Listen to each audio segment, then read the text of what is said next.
Michael Darcy, Jack Johnson hanging out with us on this Monday edition.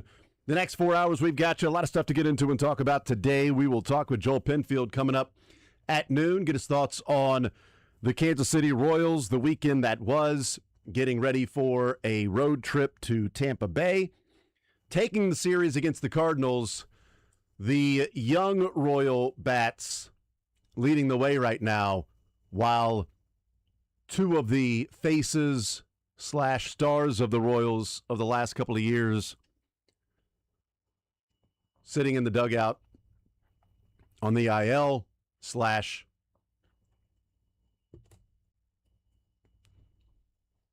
rehabbing a knee injury, not IL yet for Bobby. Either way, Jack and Carter coming through, leading the way in a loss yesterday, but we'll talk about what this weekend was. U.S. Open, Wyndham Clark gets the win yesterday while he is heckled throughout the entire round for Wyndham Clark. We'll talk about that. We will look around the NFL at the different wide receivers and look at where the Chiefs come in their top two wide receivers with Rashee Rice and Xavier Worthy, just to see where they rank if we're talking about the wide receiver room overall. But typically the wide receiver room is going to be led by your top 2 or 3 receivers. So where do the Chiefs fit in that category compared to the other teams in the league? We'll get into that as well. And we'll talk about the breaking news in college basketball and the NBA, and that is Dusty May is taking over as the Dallas Mavericks head coach, leaving Michigan to coach Cooper Flagg and the Dallas Mavericks, and the news that Giannis will be traded before the NBA draft tomorrow night. So the college basketball impact, though, of Dusty May heading to the NBA and the recruits that are heading to Ann Arbor and how much that opens up the possibility for them leaving Michigan. Do teams have money left over from the transfer portal and the recruiting to go and make a run if these players put their names in the transfer portal again? Because it's a pretty damn good recruiting class for Michigan, as you would expect coming off a national championship and the reputation that Michigan and Dusty May has already established over the last couple of years, with 3 guys expected to go in the lottery tomorrow night, with Mo Johnson, Yaxel Lindenberg, and Mara, all expected to be in the lottery or just outside of the lottery, all 3 of those guys. So it's a big shakeup in the college basketball world. I don't know if shocking is the right word, but certainly surprising from the standpoint that the immediate jump to the NBA from winning a national title, he has what feels like temperament to be an NBA coach. You can't be a guy that's crazy on the sidelines, that's screaming and yelling all the time. You can't be Calipari, Rick Pitino, guys that just lose their minds all the time. You got to be somebody like a Dusty May that's more of chill, and the players like him. You see the player development. So we'll talk about what that means. The World Cup over the weekend, it's back in Kansas City on Thursday. FIFA Fan Fest continues to go on Saturday night. Much easier in and out of the stadium, so we'll talk about maybe some of that as well. 913-912-4810 is the text line. 913-912-4810, text line to be a part of the show. The Royals, will start here. The Royals are still 9 games out of first place. They're still 6.5 games out of the wild card. This felt like one of those just old school Royals weekends. And that was, you take the series against the Cardinals, and you're watching a couple of young guys and imagining what it could be in the future. We talked about how this season has become too many of the older seasons of the past, of watching to see what the younger guys can do, who you're going to trade at the trade deadline, looking at different teams, minor league systems. Not great that you're doing that over the weekend, but if there is going to be a season in which this team is struggling. At least they're figuring it out against the Cardinals, one. But two, a big part of the future is obviously Bobby Witt's health. We'll see what Vinny Pasquantino becomes, because I think that is part of the overall discussion. But one of the things we wondered was, would Jack figure it out? Is he a guy with light tower power that might run into 20 while batting 210 and just free swinging and never figure out how pitchers are approaching him and, rolling over on the low and inside pitch, getting beat on pitchers' pitches, 2-0, I have to swing now because it's 2-0, and then you pop up or hit a slow grounder, or just the unlucky for Jack, he hit it 115 off the bat right at somebody. Those are going to start falling in. And Carter, can he continue what he did in September last year? Is he a guy that could be what would be a non-traditional leadoff hitter of the past? You wouldn't look at Carter Jensen as a catcher and say he's a leadoff hitter. In today's day and age, Carter Jensen, we talked about in the offseason, can he be a leadoff hitter? He's fit into that spot really, really well. When they get Bobby back, we'll see about Vinny, some of the other issues. Salvi is breaking out of his slump as well and hitting the ball hard. Those are all positives from the weekend. But the two main things for me, we can talk about the pitching staff and everything, but I think the pitching staff and bullpen is more of a conversation if you were in a pennant chase, if you were trying to win a division, if you were close to the wild card. These are things we would be talking about of, is this just a one-off for Stephen Kolek? Is Stephen Kolek going to go in a slump now? Have teams figured out Stephen Kolek? Was this simply due, and the next time out he's going to be fine? We've seen stud pitchers go out and have rough outings and get pulled early in a game. The offense was there to back him up. But over the next month, there's some real decisions that have to be made. But at least the bright spot, and again, this is where it comes like you're trying to put lipstick on a pig. But it is a familiar conversation in Kansas City, unfortunately. But this one means a little bit more because you know what Bobby can give you. You've seen in a year what Michael can do and win a Gold Glove. You've seen from time to time, Vinny is a representative first baseman. He's not a light-hitting first baseman. He's not Cabrian Hayes at first base where he is at third base, right? You got a guy that's, he's a nice glove, but he's never going to hit. Vinny's fine with the bat when it comes to other first basemen. He's fine defensively when it comes to other first basemen. But this team was searching for an outfielder. The question becomes, and we'll get into it, of what the future for Jack Caglione is. What glove is he going to be taking out to the field in the future for him as a Royal? But right now, it's tough to be upset or annoyed at the Royals, specifically because we've already gone through that. And I think people have kind of moved on in terms of, is this team going to make the postseason? The question was, are you going to see the next step from Jack and Carter? And right now, Jack Caglione is as hot as anybody in baseball. He's got 4 home runs in his last 3 games. The month of June, he is the best hitter in baseball in the month of June. He's OPSing at 1.2 in the month of June. And it ain't June 5th. It's June 22nd. In the month of June alone, he's added 33 points to his batting average, 39 to his on-base percentage, 79 to his slugging. He's added 118 points to his OPS in June alone. Even if we say, and guys, I want you to weigh in on this, even if we say this is just a hot streak from Jack, how many Royals have we seen really in the last 6, 7, 8, 9 years that you can say, a hot streak for the month of June is a guy that's OPSing 1.2 with 7 home runs, 16 RBIs, batting 380, getting on base at almost 500, slugging 750. They've been few and far between, but not with the pedigree, the draft, the prospect ranking, the potential that we've seen with a guy like this that we felt could be a superstar. Even if this is a hot streak, it's a glimpse of somebody that could be growing in and finding his way as a potential superstar. Mondesi might have been the last one who had something even close to that, realistically. But what Cags has done has made this disaster of a season watchable. Cags and Carter have made, and I've always said, you can be bad, but you can't be bad and boring. Yeah. This team is not very good.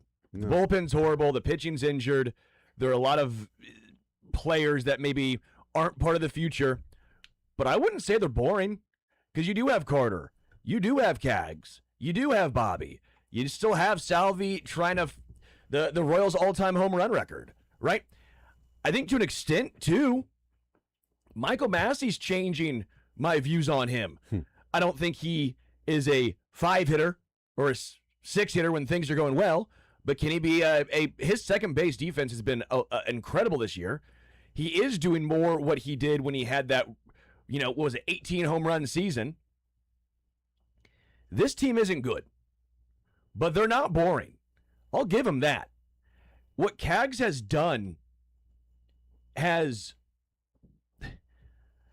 and what's hard for me is people will say, well, move him back to first base, but he's more valuable in right field.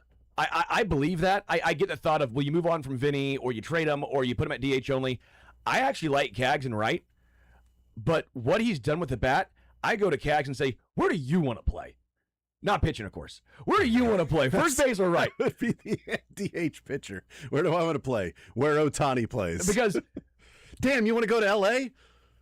We're now starting to have a conversation. I think we should have it, and maybe it should have been had already.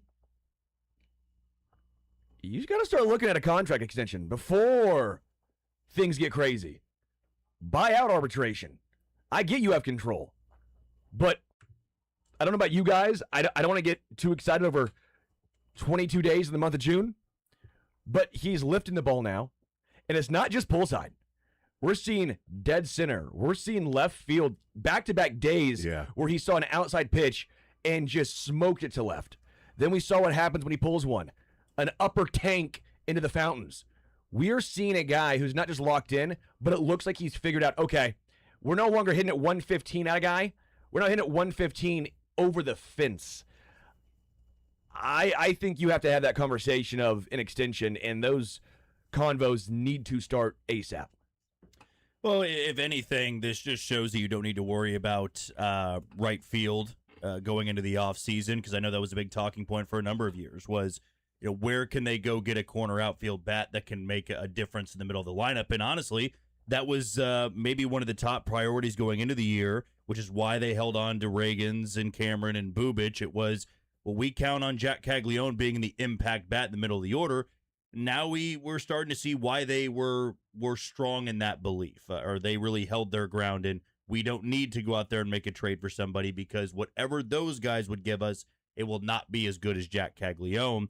But for the rest of the year, if this is who they're going to be, 14 games under 500, an underachieving bunch, but he continues to be a force. He has 30 bombs. He hits 260 to 270. He's one of the top bats or top outfield bats in the sport.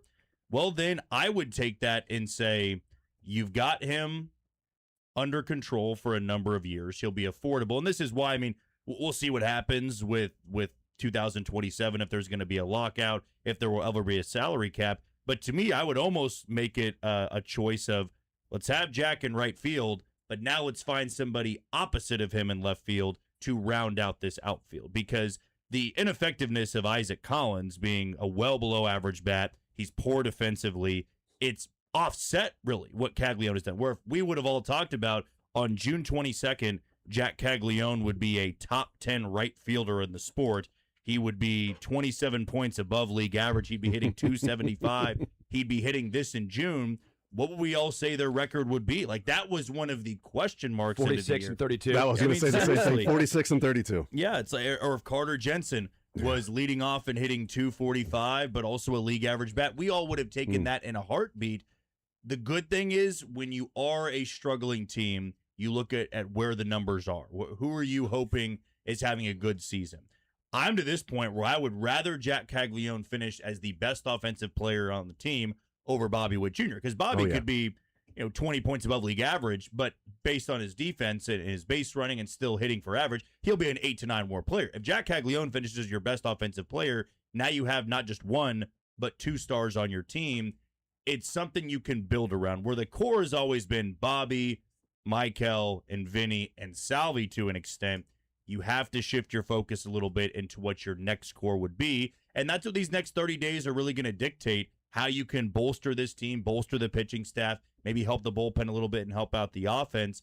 But, in terms of the contract extension, you have to think about it for sure, but the Royals also need to spend money on guys that can help guys like Jack Caglione, where, I don't want to see them run it back with another, late blooming, yes, he finished 4th in Rookie of the Year, but Isaac Collins can't be your left fielder next year. It has to be somebody like a Randy Arozarena or a Taylor Ward, or, if you went out and got Dalton Varsho for center field, like you have to now invest into the outfield because you have an outfielder you can build around to fill in the other 2 spots. Would you be more content with left or center? Like, where would you turn? Because it's either Kyle in center, probably, or Isaac Collins in left, and you're probably not going to fix both those spots in one offseason. So which one do you think would be the biggest upgrade? Well, I would say center field is more of a high-value position. I will say right now that if both those guys are starting on opening day, the Royals have made a pretty big mistake. Kyle Isbell's been your center fielder for 4 years now. We know what he is, and he's really good defensively, but if you're ever going to get over that hump of we go into the season knowing we're going to win 90 games, you have to give out contracts like that. Now, it's much easier said than done because all the guys that we talked about in the offseason about the Royals should go out and get this guy and this guy, most of them have not turned out to be much. So we could all sit here and say, well, go out and get Randy Arozarena for left field to give him the 4-year deal, pay him $20 million a year. Then what if he sucks? Then it looks like a terrible contract. So it's challenging. It's not as easy just giving a guy a contract and then he's going to fix all your issues. But I would love for them to go, if this is who Caglione is, and we know what Bobby is, and we know what Michael is, and we know what Vinny is, let's capitalize and give the money to guys that are available in free agency to round out the team, rather than say, let's build this core and then let's try to fill in where maybe this guy can help us, or let's go get this guy in a 1-year deal. Let's trade for somebody who's blocked in AAA to find out if he is something for real. The question I would have is, moving forward, not necessarily what contract are you going to give him. My question is, what glove are you going to give him? Next year, the year in 27-28, what glove is he running out to the field with? Is it his right field glove, or is it a first base mitt? What's his future playing? Because right now, you can make a strong argument that the core moving forward, you may know who your 1, 2, 3 hitters are. We thought coming into the season, you felt pretty strongly about who your 1, 2, 3 hitters were. Michael, Bobby, Vinny. June 22nd, that might be for 27 and 28, Carter, Bobby, Jack as your 1, 2, 3 hitters. And I'm perfectly fine with that because I don't know what the future of Vinny Pasquantino is. He's a guy that's often injured. He's okay at first base. He's got pull power, but anything he hits to the left side of center field, if it's in the air, it's going to be caught. He's not going to have the power the other way. Not Adrian Gonzalez. Yeah. The question would be, do you get something for him in the offseason and Jack Caglione is your first baseman? Do you still go forward with Vinny at first base? Do you get something for Vinny in the offseason and find another first baseman and Jack Caglione is your right fielder? I offer Cags is more valuable in right field because you would hate to lose the arm at first base, okay? Throwing 97 from the outfield home and as accurately as he throws, having a deterrent from guys going first to third, second to home, tagging up third to home, that's valuable. Does the value get lessened if he's putting more wear and tear on his 250, 260-pound body over the course of 162 by the time 2028 and 2029 come along? And he's a good athlete, but by the time 2028 and 2029 come along, as opposed to being a first baseman, and you've got the elongated part of his career. The flip side of that would be, do you expect him to be a Royal in 7 years? And if you think he's going to be priced out of being a Royal, then I don't care about what he looks like as an athlete in 2032, 2033 for a different team. And therefore the value is in right field because of the arm, and probably easier to, and this is where I think the other question would be, is it easier to find a first baseman that is an everyday player, not named Vinny, or is it easier to find a right fielder if Jack is your first baseman and you've moved on from Vinny Pasquantino? Because Vinny has to prove that he can be a part of this team moving forward and an everyday player at first base before you just simply say, well, Vinny's your first baseman and Jack is your right fielder. Maybe. It's clearly easier to find a first baseman than a right fielder. The Royals have been trying to find a right fielder every day since Jeff Rancourt. That's not hyperbole. They've been trying to find an everyday right fielder since Jeff Rancourt. So I think the answer is clearly you'd keep Kaggs in right. He's good enough. The great arm. Again, as long as he's cool with it. I mean, I do think you ask. I mean, he is a building block. Don't get sideways with your building block, especially if you want to have any chance of an extension or resign anything. Keep him happy. If he's cool with right field, I leave him there. I don't even question it. First base, dog, you can find a 1 year, even if Vinny's not the answer. I'm not saying this guy, not now, obviously. It didn't work for the Royals, but it worked out for almost everywhere else. Like a 37-year-old Carlos Santana, and he can be a league average bat. Trying to find a Starling Marte to play in right field every single day is not going to happen. Yeah. Right? That's a platoon guy. That's an occasional day here, day there. It's way easier to find a league average first base bat than a league average right field bat. Would you like to, Jack, I think the value is in right field. The hesitation for me is, again, the wear and tear put on the body. He is a bigger guy.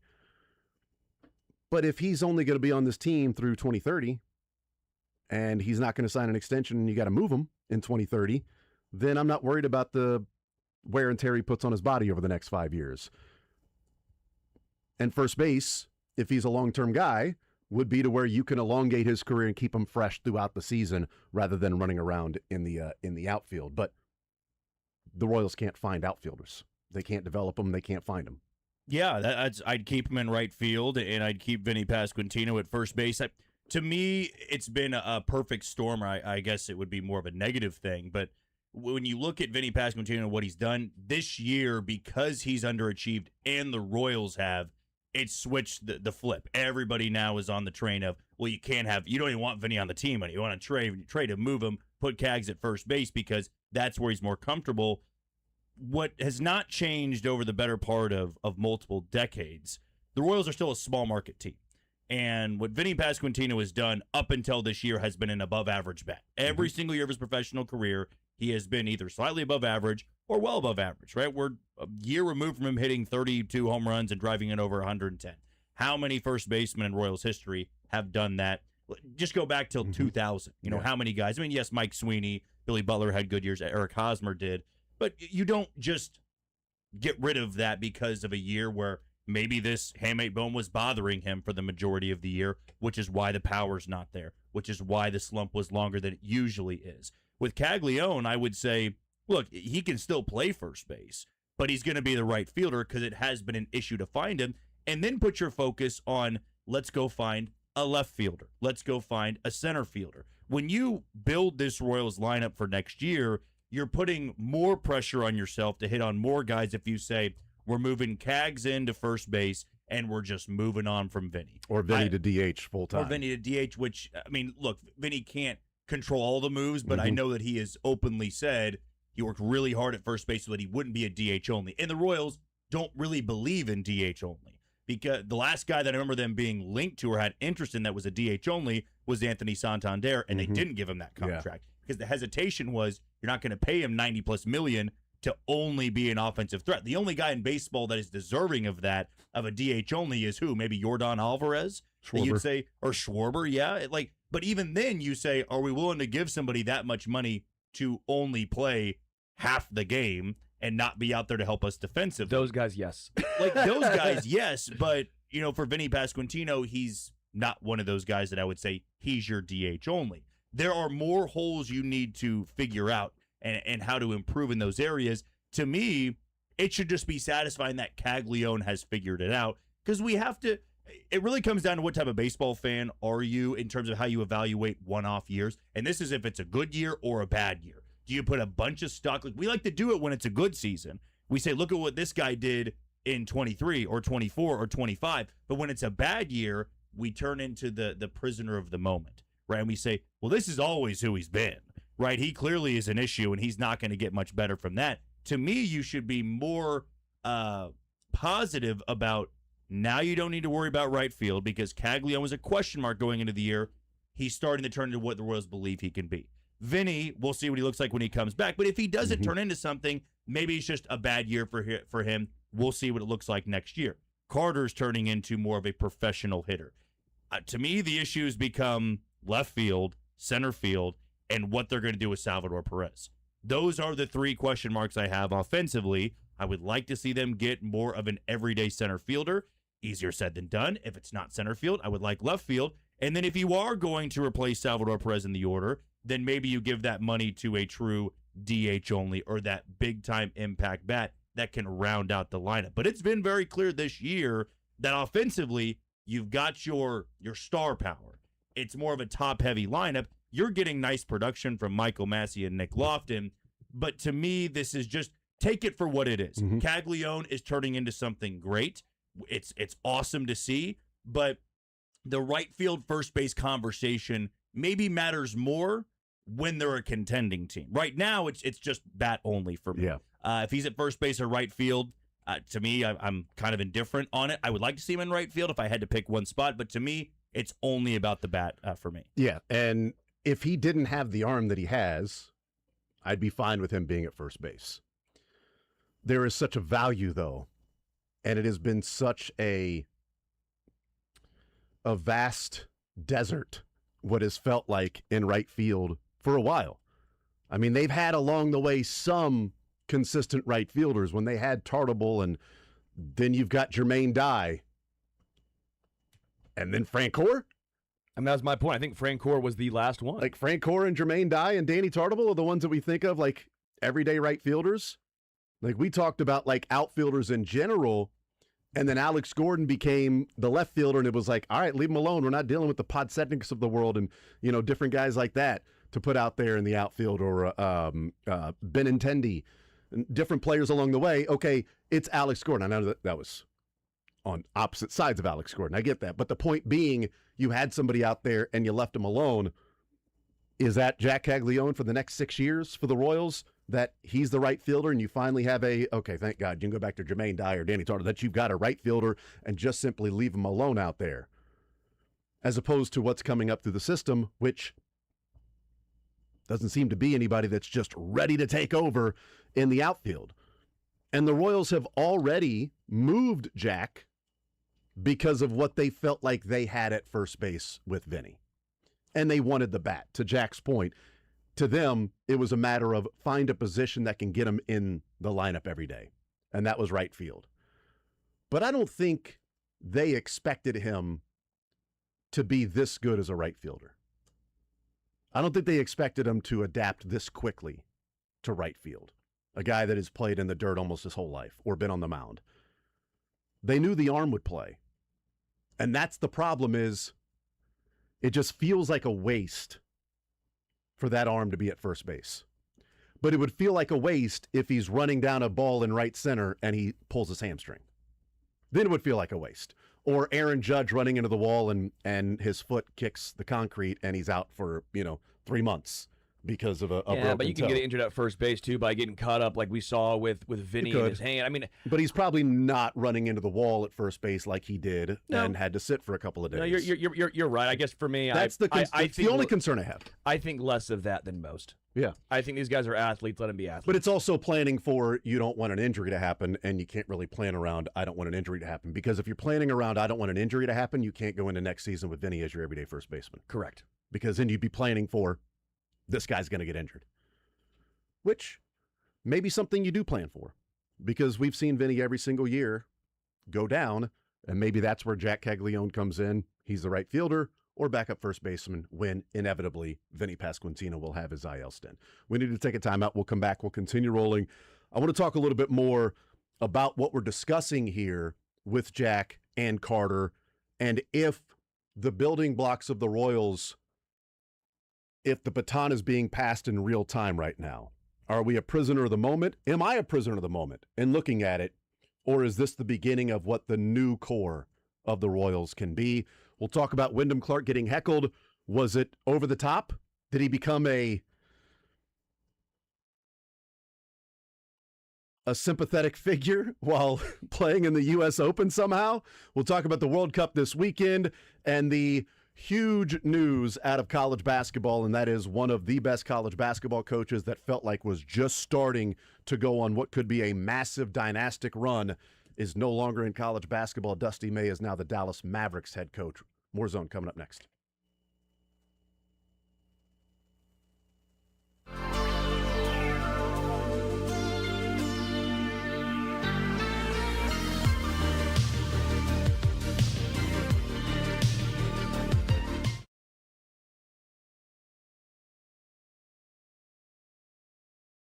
But McKinney got subbed off. What happens now? Oh no.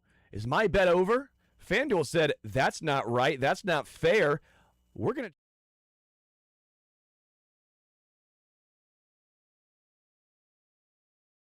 But he gets subbed off.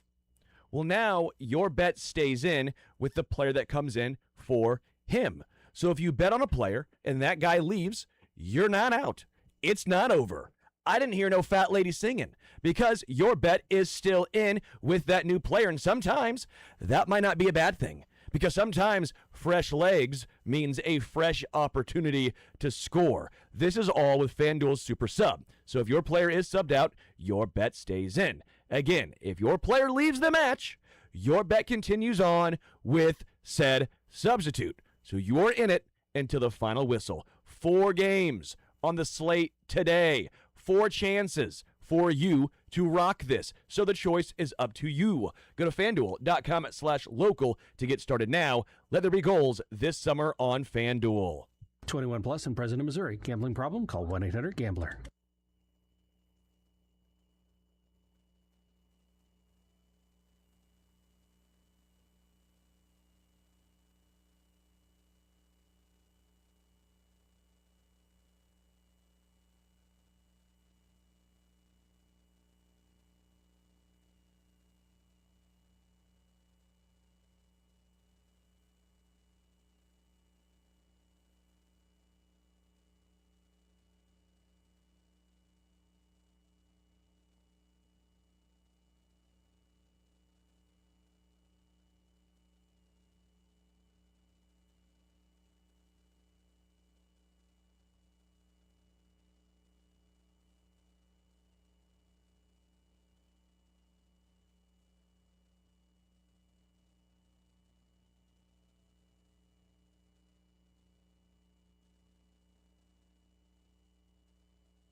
All right, we continue right here on Sports Radio 810 WHB. Jason Anderson with you, Sterling Holmes, Michael Darcy, Jack Johnson hanging out with us coming up at noon. Joel Penfield, One Royal Way podcast. We will get his thoughts on the development of Jack Caglione, Carter Jensen, what we've seen in June, what Carter has done. One of the things that does stand out about Jack, and we know about his power, but when Vinny first burst onto the scene, I loved showing video, and it's really funny. Vinny and Jack, how personally, at the time of sort of my son's learning how to play baseball, how I've used him as the example of what I would like to see him doing more often. So when Vinny first burst onto the scene, one of the things that separated Vinny that was like, oh my God, I love this. He swings so hard. He's trying to drive the base. He's not just swinging to contact. He wants to do damage with the pitch. And if he's going to hit it, he's going to hit it hard. All right? As George said, don't hit it far, hit it hard. And then if you hit it hard, it can go far. But you're not going to hit it far if you're trying to hit it far. You got to hit it hard. And Vinny just swinging out of his shoes sometime and has that violent swing. And with my son, like, I'm like, look, you got to swing hard. All right? Don't just like swing the bat just to make contact. You got to swing hard. As you get older, then you watch Jack and you go, look, it's about your weight transfer, your body. Just by swinging your arms hard, it's not going to create the power. Your power is coming from your body, the pulling the rubber band back. All of that is how you're going to create. Look at Jack, right? He's not swinging out of his shoes. And it's just interesting, like the development of a kid, trying to get him to teach to swing hard, and then also then teaching it's about weight transfer, it's about the hips, it's about your legs, all of those things matter. But I do appreciate that maybe this is where the evolution or the development for Jack has come, in that does it seem like he's swinging easier on these home runs than maybe a year ago when he was hitting home runs? It felt like he was, swinging kind of like Vinny Pasquantino. And what was it was Harrison Butker. Harrison Butker, when he was at OTA's minicamp, and he talked about the struggles of the early part of last season for him. And he said every single field goal, he was trying to kick a 60-yard field goal. So from 45 yards, I'm trying to kick it 60 yards. Because, oh my God, look how high up the goalpost that was. I mean, that was, okay, well, maybe just swing. Brandon Aubrey, we talked about it at the time. When Aubrey would line up for a 45 or 50-yard field goal, what makes Aubrey so amazing is that it looks like he's just chipping a golf ball when he's swinging his leg on a 50-yard field goal. He's just up there, easy, swinging through, and it's just ridiculous power that his leg has. It doesn't look like he's straining or exerting so much effort and force. Like, Leo Nunez had to give every part of his body, every single pound that he had just to get it to like 94, 95. Whereas Mizorowski, if he wants to throw 94, would look like he's warming up playing, catch with somebody. Vinny swings hard because that's sort of what he does, where maybe it's anecdotal, maybe it's even my eyes deceiving me, but it seems like Jack is swinging easier and appreciating that I don't have to hit it 500 feet for my power to get out of the park. If I swing and barrel it, it's gone. His bat speed's down half a mile an hour. I wonder what it is in June, specifically. Which, by the way, still puts him in the 96th percentile. Yeah, right. Last year is 77.4. This year it's 76.9. I mean, he's generating ridiculous exit velocities. I think you're not wrong. It just looks smoother because he does a great job of getting his lower half involved. It's not him.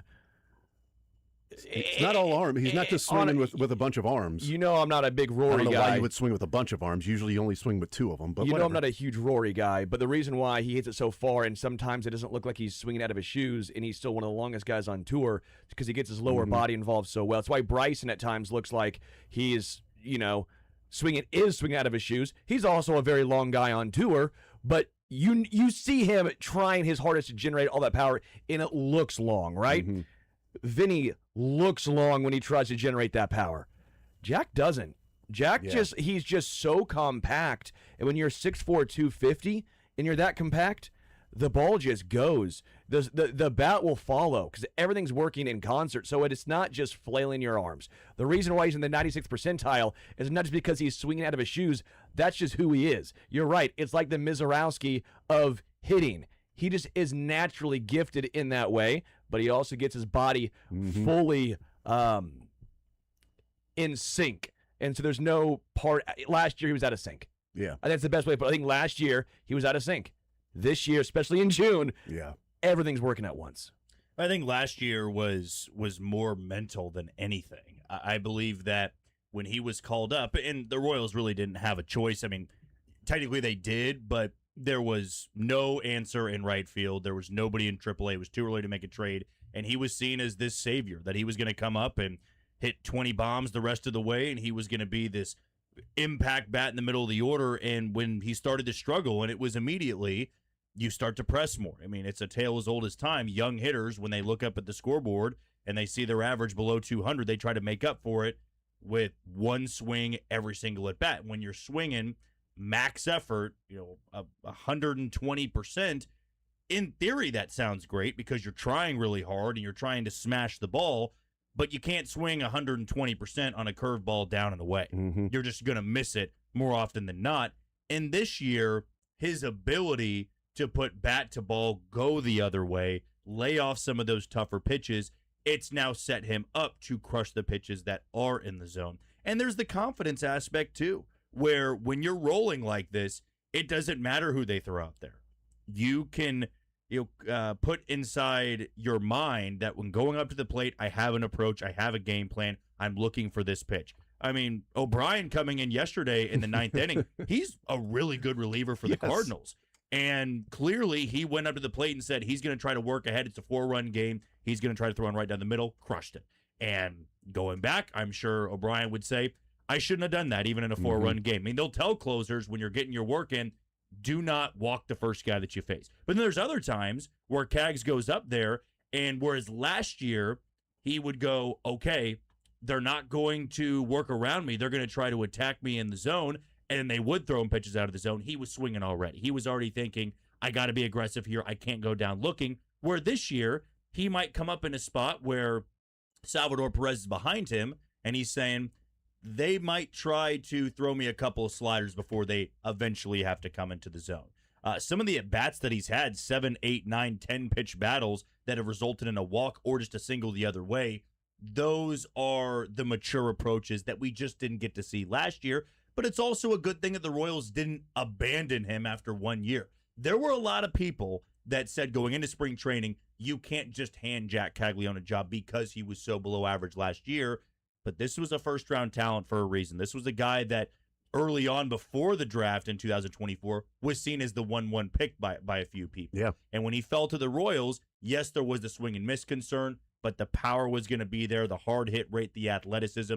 All those things are coming to a head where it's a marvel to watch. Whereas Vinny Pasquantino, as we already talked about, the violent swings and stuff, it looks good when he's going well, but I just don't believe he's ever been 100% this year where the hard swings have helped him. It only led to what we now know would be the hamate bone injury. Yeah, and we always sort of wonder, like, the violent swing, does that lead to the back injury? And there's a reason he went later in the draft is because he had a back problem.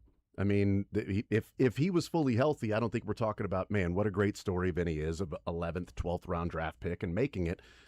He wouldn't have been a first or second round pick, but it might have been 4th or 5th rounder that, okay, look what he's done. But the back was sort of a problem, and he swings violently. He does get injured. It was unfortunate, the injury at first base that broke his thumb. If he was a DH, that wouldn't have happened. But if he's a DH and swinging as violently as he does, maybe the back injury is still a problem. Maybe the hamate bone is something that bothers him. The labrum he tore when he swung and missed, which is, often an injury for somebody that swings violently. But it's just different strokes for different folks. It's different people and how they swing. Vinny generates power by how aggressive he is in swinging. Jack generates power because of the weight transfer and the lag that he creates with his bat, that when he's connected and he's hitting the ball at the that's what's so amazing about Bobby.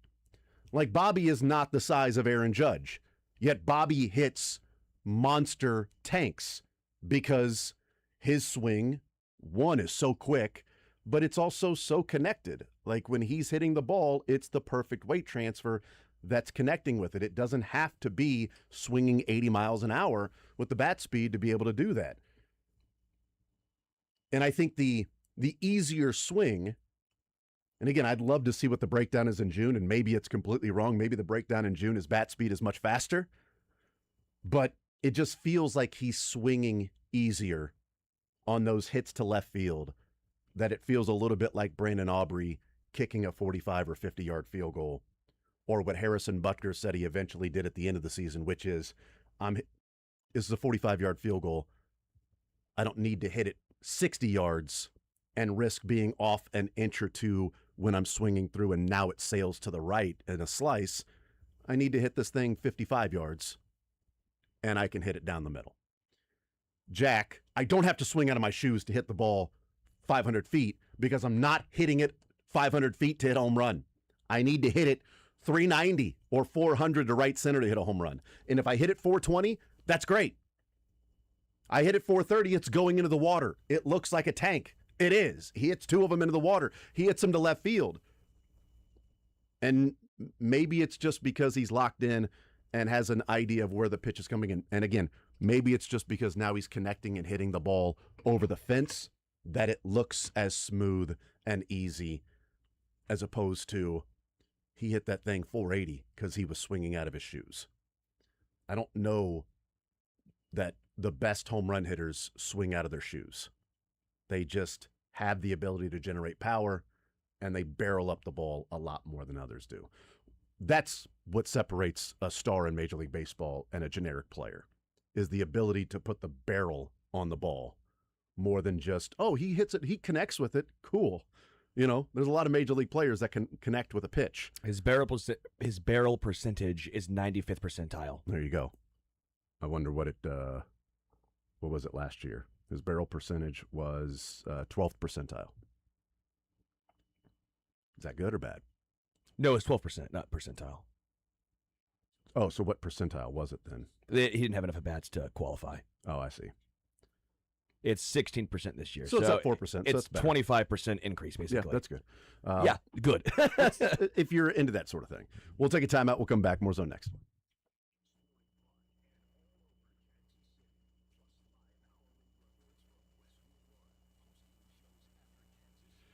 Well, you know, the world's biggest soccer tournament, it's here, it's arrived. We already know some of the teams that are moving on to the knockout round, including the U.S., and a big day of soccer today with Argentina in action, France, Norway.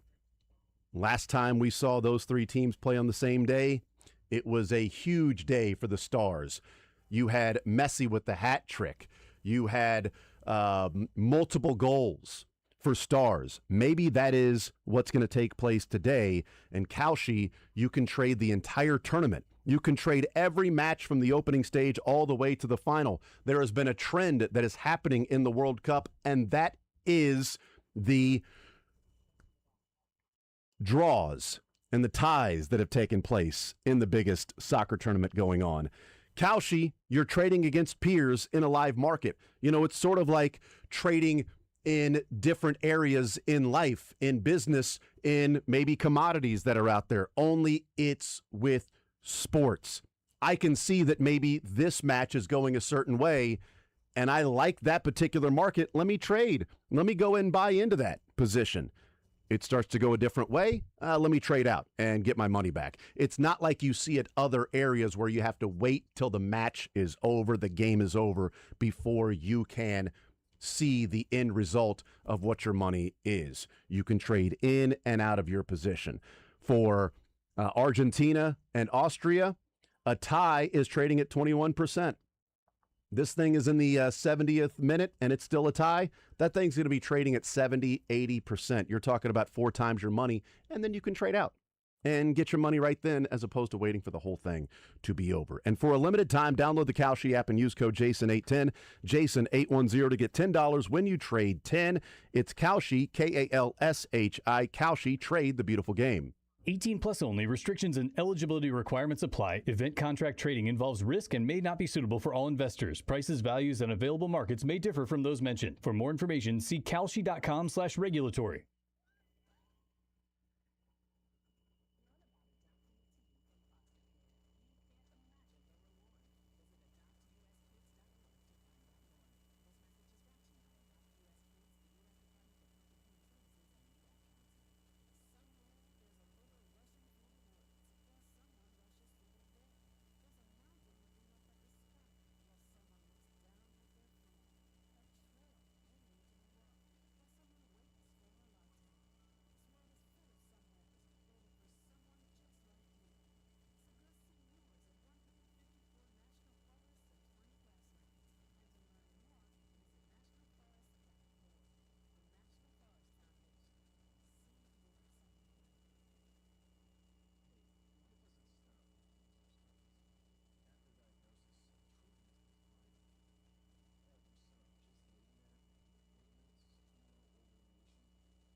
All right, we talked a lot of Royals in the first hour. We'll get back into some Royals talk with Joel Penfield coming up in the noon hour. Mick Schaefer joins us at 1 o'clock, KSHB 41 Sports Director, presented by Advent Health Sports Park at Blue Hawk. We got Learn Funniest Best coming our way in the 1 o'clock hour as well. We'll talk some U.S. Open with Wyndham Clark. We'll also talk some World Cup. But let's get into a little Chiefs football. I saw this story over the weekend, and I wanted to then compare it to the Kansas City Chiefs. The story was, which NFL team has the best 1-2 punch at wide receiver? So the best top 2 receivers on their team. The debate was Dallas and Cincinnati. Is it CeeDee Lamb and George Pickens, or is it Jamar Chase and T. Higgins? I think it's CeeDee and George Pickens. People can have their conversations of which is which, but it's not really what I wanted to get into. What it made me think of is, okay, so where do the Chiefs come in? If we're looking at Rashee Rice and Xavier Worthy, where do the Chiefs come in with their top 2 compared to the other top 2s around the NFL? And the way I essentially did it was, I wanted to immediately go through and say, here are the teams that I think are better with their top 2. Here are the teams that I think are worse with their top 2. Here are the teams that I feel like are kind of peers that could be in the same group up and down, to kind of get an idea of what's the worst ranking they can be, or how good can they be this year with their 1-2 punch in Rashee Rice and Xavier Worthy. There's obviously a lot of unknown because Rashee Rice being available all year, which it seems like there's not an expectation. The majority of people in the NFL, the analysts, don't think Rashee Rice is going to be suspended. There are some that think he will, but the majority does not think he will be suspended. Xavier Worthy looks a lot thicker. He's yoked. He had a sleeveless shirt on, and if my arms looked like his, I would wear a sleeveless shirt everywhere as well. Sun's out, guns out for Xavier Worthy. And hopefully he's fully recovered. He said he is from the labrum and ready to go this year. And let's hope play number 3, there's not a mesh route that's run roughly and he, messes up his shoulder. So I kind of want to go through and look at some of the teams that we can just set aside and go, they are not that. They aren't at that level. I actually came up with 16 teams that I thought were better than the Chiefs 1-2 punch. Obvious ones, I don't know about 16, but for example, New England, A.J. Brown, and Romeo Doubs, they're better. I had them as one of my 16. Okay. Buffalo, I think, is questionable when you have DJ Moore and Khalil Shakir. I think I put them in the better category because of DJ Moore's experience and history. And Khalil Shakir is better than anything we've seen from Xavier Worthy so far. It's just a different name. I think they're in the same peer. I think that's in the same tier to me. I will tell you, I went back and forth on that. I put him in the better category, but it is one that I sort of thought about. And I'm like, what do I... And I eventually, my reasoning, Sterling and Jack, is that right now, I feel like Khalil Shakir has done more than what we've seen from Xavier Worthy so far in his career. DJ Moore, Rashee Rice. That's why I put him ahead of him. I will not die on the hill of they're better. If it's in the same grouping or peer, totally understand, because I would put Buffalo near the bottom of they're better. Correct. Than the Chiefs. I think similar tier. Dolphins horrible. Dolphins might be the worst. Jets, it's Garrett Wilson. So you're looking at divisions. Yeah, right I'm going through. Garrett Wilson is, you could put me and you, that's going to be better because it's just Garrett Wilson. See, I put him as worst just because A.D. Mitchell is so bad. Yeah. And I do not believe any. Garrett Wilson is that good, but the combination of Garrett Wilson and A.D. Mitchell as opposed to Rashee Rice but I don't know. I liked Omar Cooper, but to me, Garrett Wilson is the clear-cut one. Yeah, I agree. But 2 and 3 might be then Rashee Rice, Xavier Worthy. So before you get to A.D. Mitchell or Omar Cooper at that point. That's why I like this conversation, is because you and I we've already disagreed on Jets, 2 in the same division. And that's AFC. That's just the AFC. That's just one division. Steelers obviously. Yes, better. DK and Michael Pittman. Yeah, that's way better. Cincinnati, obviously. Baltimore, I think, is close. Baltimore, I put them in the same group. Baltimore is one of the teams that I put in the same tier with Zay Flowers and Bateman. Correct. I think that's a. Oh my gosh, that Look at that big crow. ass Raven or something. Raven, yeah. Oh, speaking of Zay Flowers and Rashad Bateman. Wow, that's crazy. We're talking Timing. Ravens and like I didn't know we had Ravens in Kansas City. Yeah, typically they're in Baltimore. Huh? Is that Edgar Allan Poe? No, it is not. He wasn't a Raven. He wrote about it, though. Oh, okay. He wasn't actually a Raven. The Telltale Heart or something. Yeah, that's right. Browns. I think Chiefs are better than Oh, yeah. Yeah. Jerry Jeudy and a whole Casey bunch of- Concepcion, Yeah. I like Casey Concepcion, but Jerry Jeudy was bad last year. Correct. While being really good a year ago. Jacksonville's intriguing. I got Jacksonville as better than them. It just depends on how you view it, but I think they're better because I think even if it's Travis Hunter or if it's Parker Washington. Well, I've got Brian Thomas and Jacoby Myers. Okay, then 1-2. you Yeah, can go so that way I- too. I mean, either way, Jacksonville's about 4 deep. Houston better than Houston, I've got him better than with Nico and Higgins. Colts. I think similar, but maybe Chiefs better than I Alec Pierce and Josh Downs. I put the Colts in the same group, the same sort of tier, because Pierce is better than anything we've seen from Rashee Rice in a season. I disagree. In a season of what we've seen from Pierce over the course of the Rashee Rice hasn't had a 1,000-yard season. Okay. But Downs, but I've got him in the same group. I don't Yeah. have him as better than. No, I've got him in the same group as in the same sort of tier. Pierce and Downs reminds me closer of Rashee Rice and Xavier Worthy of what they can bring to the table. I think Pierce might be the most overrated signing of the offseason, but that's just Oh, my I don't personal. Pierce disagree. got a 1,000-yard season in like 14 games, didn't he? Yeah. No, he had a really good year last year. I just think You that think he's overrated? I think that was we're gonna look back and say that's the outlier season. I think we look back and say that was a 1 year. Oh my gosh, look at this. Yeah. And then Was he that bad in 2024? he's not a bad player. I think Michael Pittman Jr., for example, I think they paid the wrong receiver. I'm not that style of player to me is a little one dimensional, and you can have one phenomenal season. I'm just, again, that's just my personal opinion. I'm not saying he's a bad player. I'm not saying he's not a solid wide receiver. I just think that the contract is one we look back on and go, wow, I can't believe they paid that much money for him. I think Titans might be better. Carnell Tate, Wan'Dale Robinson, Calvin Ridley. I put them in the same category. Because With the, Ridley might be gone. I just viewed it as Tate and Wan'Dale because of the unknown about Calvin Ridley. And I know we all sort of can do it a different way, but I looked at it as Carnell Tate and Wan'Dale Robinson. I put them in the same category because of still an unknown about Carnell Tate, but Wan'Dale has had 1,000-yard seasons, at least one. I don't know if he's had multiple 1,000-yard seasons in the NFL. Worse than Denver. Yeah. Cortland Sutton and Jalen Waddle, yeah. I think better than the Chargers.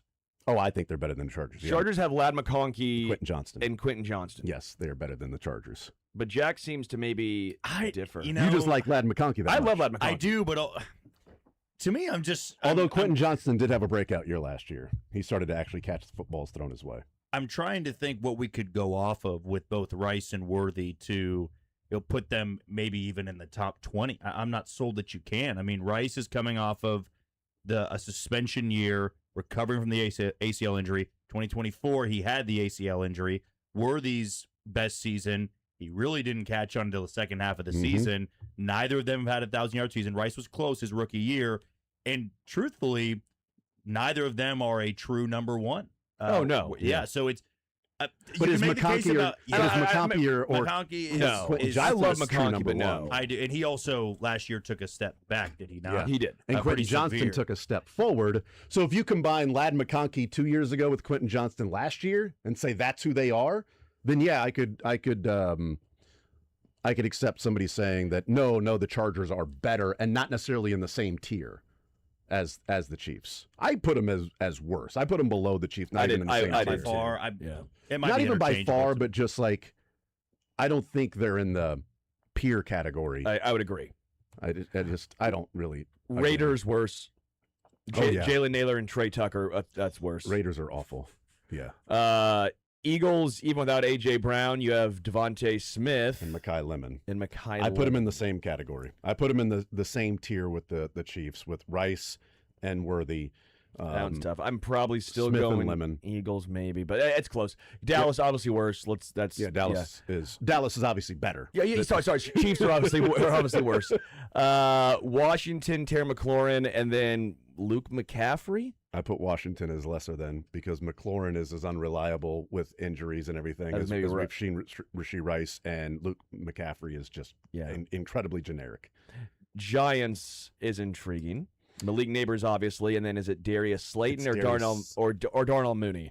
I'm going Giants, by the way. Giants, I think, are I put Giants in the same category as the Chiefs. I think that Malik Neighbors is so much better than anything the Chiefs have, and I think.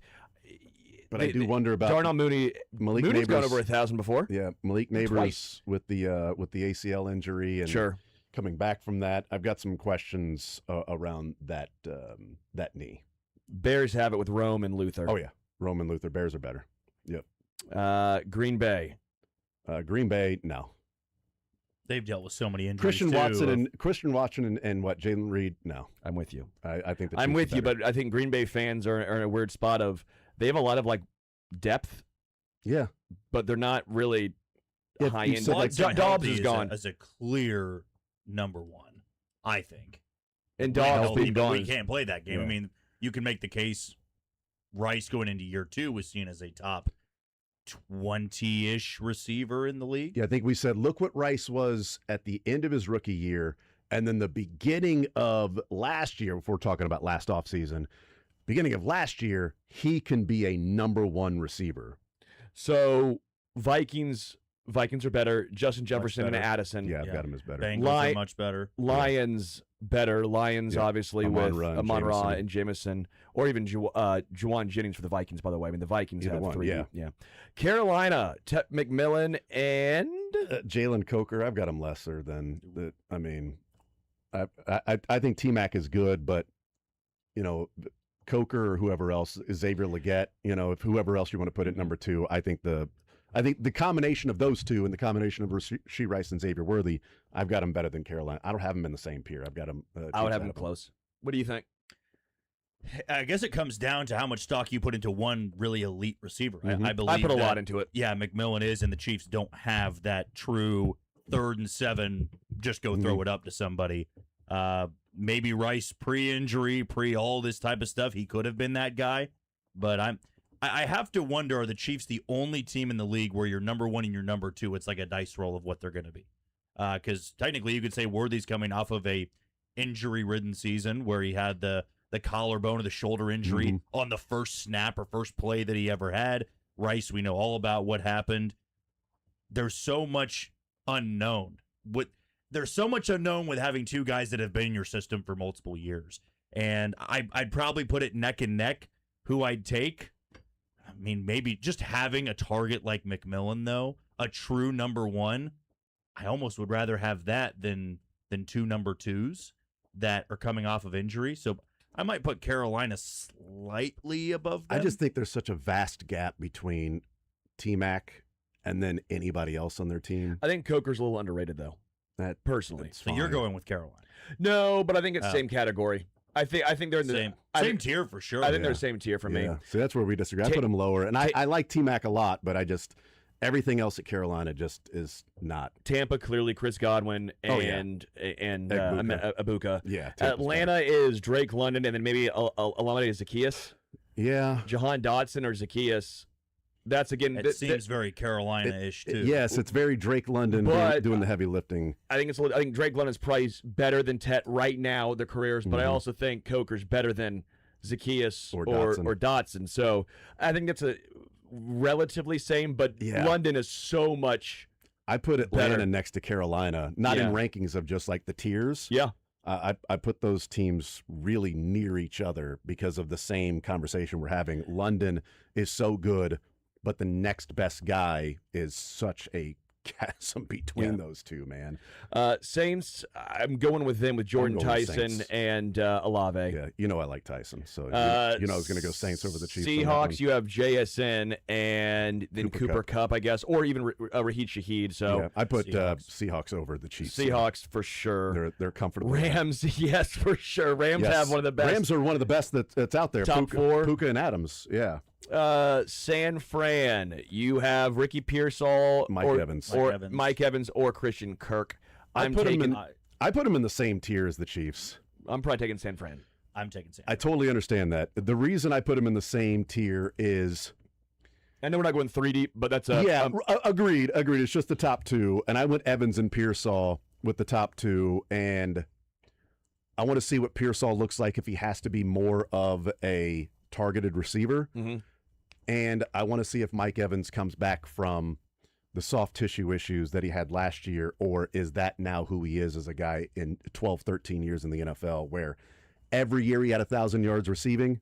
Are we going to be talking about Mike Evans 3 years from now and going, man, he's trying to get to 500 in a season with all these injuries? That's my concern as to why I put him in the same group right now. During the season, that may look foolish. It may look absolutely foolish if Mike Evans 3 weeks into the season has 375 yards and 4 touchdowns, and Ricky Pearsall is a solid, really good number 2. It may look foolish.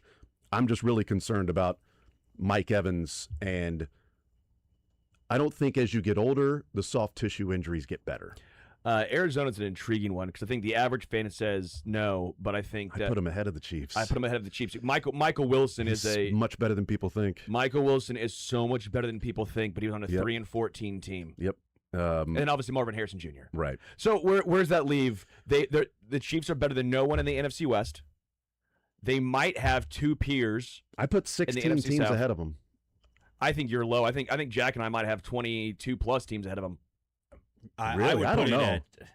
I had a number of teams that were behind them that you guys had them like ahead of them. So here are the teams that I had better than them: Dallas, Cincinnati, Rams, Tampa, Detroit, Pittsburgh, Denver, Jacksonville, Chicago, Minnesota, New Orleans, Seattle, Arizona, Buffalo, Houston, and New England. Those are 16 teams that I think are better than they are. The teams that I feel really strongly about that are worse than they are: Vegas, obviously. Yeah. Miami, obviously. Correct. I went with Cleveland. Correct. I went with Green Bay and the Chargers. Correct. And then Jets, Giants, Carolina, Atlanta.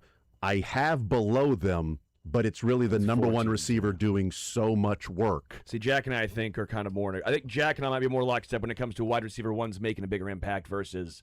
So being better than the Chiefs, right? Yeah, Yeah. correct. I wonder how much if you gave Patrick Mahomes another true, don't even worry about it, 1,000-yard receiver, how much better their 2s, 3s, and 4s would be. Because we saw with Kelsey and Hill, I mean, that's years ago, but just how much better some of those guys that were the unknowns going into training camp. I mean, think about how good Justin Watson became.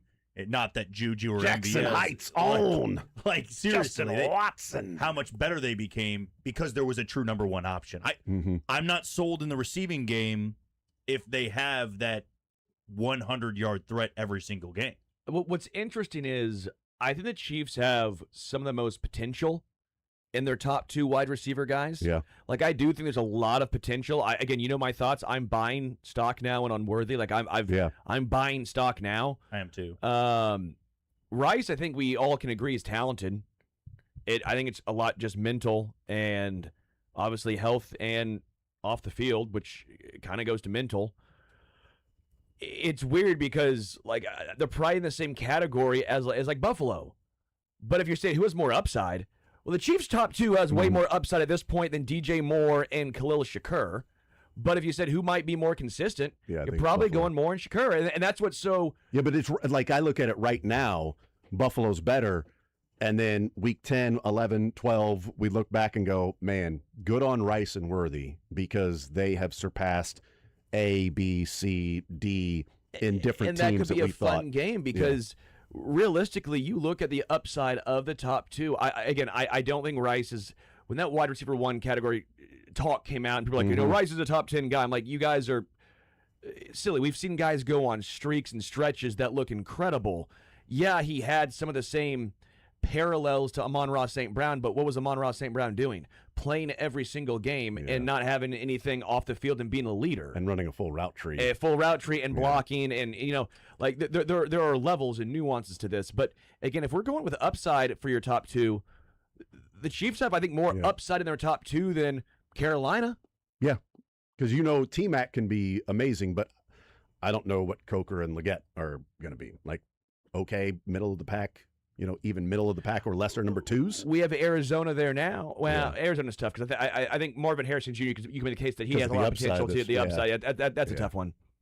But I think I put 16 teams that I thought were better. So, to me, at best, entering the season, I would think the Chiefs have, at best, the 17th best 1-2 wide receivers in the league. At best. You guys have gone a little bit more. Michael, how many different teams do you think are ahead of them? I agree more with Sterling and Jack, but I think it's funny because stupid. We did this discussion last week, and Sterling was higher on wide receivers than you were. Mm-hmm.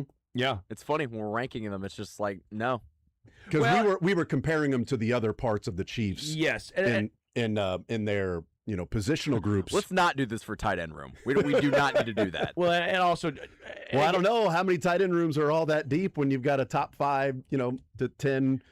Because that's a good point. The number one wide receiver or pass catching option doing a lot of changes heavy things. lifting on this. And I'll also say, like, for wide receiver threes and stuff, I think Tyquan Thornton's ahead of some wide receiver threes that, like, again, if you start going to 3, well, I might take that over Carolina then. But we're only going 2, and so that makes it tough. Yeah. Same thing when you go to like Atlanta. You're like, okay, 2, Drake London's doing a lot of heavy lifting. You get to 3, and you're like, oh, that's Dodson, who couldn't get any sort of PT with the Eagles, and he was supposed to be that guy. And then Zacchaeus. Okay, well, maybe now I'm going Chiefs over Atlanta. But once you get to 3 deep, once you get to 4 and 5, maybe things change again because Cyrus and Jalen Royals, but still point remains. Yeah, I'm higher on Tyquan maybe than most. And maybe a lot of fans from the NFL are doing this with, let's say someone in Atlanta is doing the same conversation. They go, well, Tyquan got released by the Patriots, didn't like him. He's not a guy. But we're in Kansas City going, we think Tyquan might be a legit wide receiver 3. Well, I think we could be having a totally different conversation, too, when it comes down to the running game. I mean, how much better can Rice and Worthy and Thornton get when you have an effective running game? We saw what Tyquan Thornton was able to do when there was legitimately zero threat to run the football. When you can run the football, all those guys are exceptional in the slot, the quick game, the quick slants, the 5-yard outs, and that will only build the confidence because it's easier for those guys to get open inside of 10 yards. Last year, the reason all those passes were broken up down the field, Rice never had separation, Worthy never had separation, or if he did, he didn't really have the awareness of where he was at on the sideline. He was fading out of bounds, or he wasn't physical enough. That all changes when you can run the football. When you can run the football, you can have the RPO, you can have those quick hitters, and that's when Rice was at his most effective level, 2023. It was not him going 15, 20 yards down the field in these crossing patterns or these vertical routes. It was almost always the RPO plays and the quick hitters, and that got him going, and that got him near 1,000 yards starting half the games that he appeared in. Worthy, second half of the season, it was once they started to run the football a little bit better, he got better because he's just not somebody you're going to ask to run 15 routes down the field and win those one-on-one battles. They're not big and strong enough to be able to do that. Worthy's gotten bigger, which is a great thing here, but this is a wide receiver room that could absolutely jump into the top 12 conversation as long as Kenneth Walker is in 1,000-yard back. The thing that has to improve for Xavier Worthy, and route running we talked about before, and what I thought he was coming into the NFL as a better route runner, but we also discussed tracking of the football and how good he is at tracking the ball. Patrick Mahomes throwing to Xavier Worthy 20 or more yards down the field had a quarterback rating of 37. Like, that's a problem for a guy who's supposed to be a field stretcher, somebody that's there to take the top off the defense and be that threat. But you can't be that threat if you're not connecting with, your quarterback. And I bring that up because Tyquan Thornton, when Mahomes was thrown to Tyquan Thornton 20 or more yards down the field, he had a quarterback rating of 98. But what happened at the end of the season? Tyquan got put on the bench, and other guys started playing more. And, okay, so clearly Mahomes was connecting with Tyquan better than he was with other players on those deep routes, which to me, we've discussed with Cynthia how much the deep ball accuracy or ability for a quarterback may actually be a wide receiver stat. Like, we went from having a running game in Major League Baseball going from it's a catcher stat to a pitcher stat. That if you're controlling the running game, it's not just, oh, this catcher has an amazing arm. Well, it's also, what's the pitcher doing in controlling the running game? The pitcher is a big part of that. And for so long, it's been the deep balls, and the deep ball percentage is a quarterback stat. But is Mahomes doing anything different mechanically when he's throwing to Worthy as opposed to Tyquan Thornton? Or is Tyquan Thornton just simply more advanced and better at that part of his game right now in the NFL than what we're seeing from Xavier Worthy or other guys? Because Mahomes' deep ball percentage was amazing 2021 and before. Why? Well, because Tyreek Hill is amazing, and look what Tua's done with Tyreek and Jalen Waddle. Is that because Tua, or is it because Tyreek and Jalen Waddle are really good? I've pushed back a little bit because I think Worthy is a good route runner. I feel like people are trying to say because he's fast, he's just a deep ball guy. No, I don't disagree. I'm not saying you. It's the criticism of Patrick Mahomes that he isn't good at throwing the deep ball anymore. No, and I'm more pushing back and saying that may be more wide receiver stat than it is quarterback stat. Well, I'd agree. I mean, we've seen even with MVS when you would hit him in the hands or what. I mean, like this. That's not me trying to take a shot at MVS because you appreciate all he did for the playoff run, and playoff MVS was a real thing. But I don't think Mahomes is the best deep ball thrower in the NFL. Like, I'm not trying to say it, but I think he's much better than the stats last year indicated. I think there's room for conversation on both sides. I also think that Tyquan is their best deep ball threat. But they wanted Worthy to do that role, and that's not his best attribute. His best attribute, I think, for Worthy was Hollywood Brown's role. And I hope this year we see that. I do hope that is what we see. And again, to Jack's point, I've been reiterating this time and time again with a running game that has even a semblance of effectiveness. Mm-hmm. You will no longer see the crazy light boxes and so many guys deep, which makes it even harder. I don't care how fast you are. If his safety's 15 yards back, you ain't getting by him.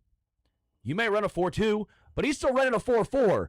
You don't have the time to make that up in a given play.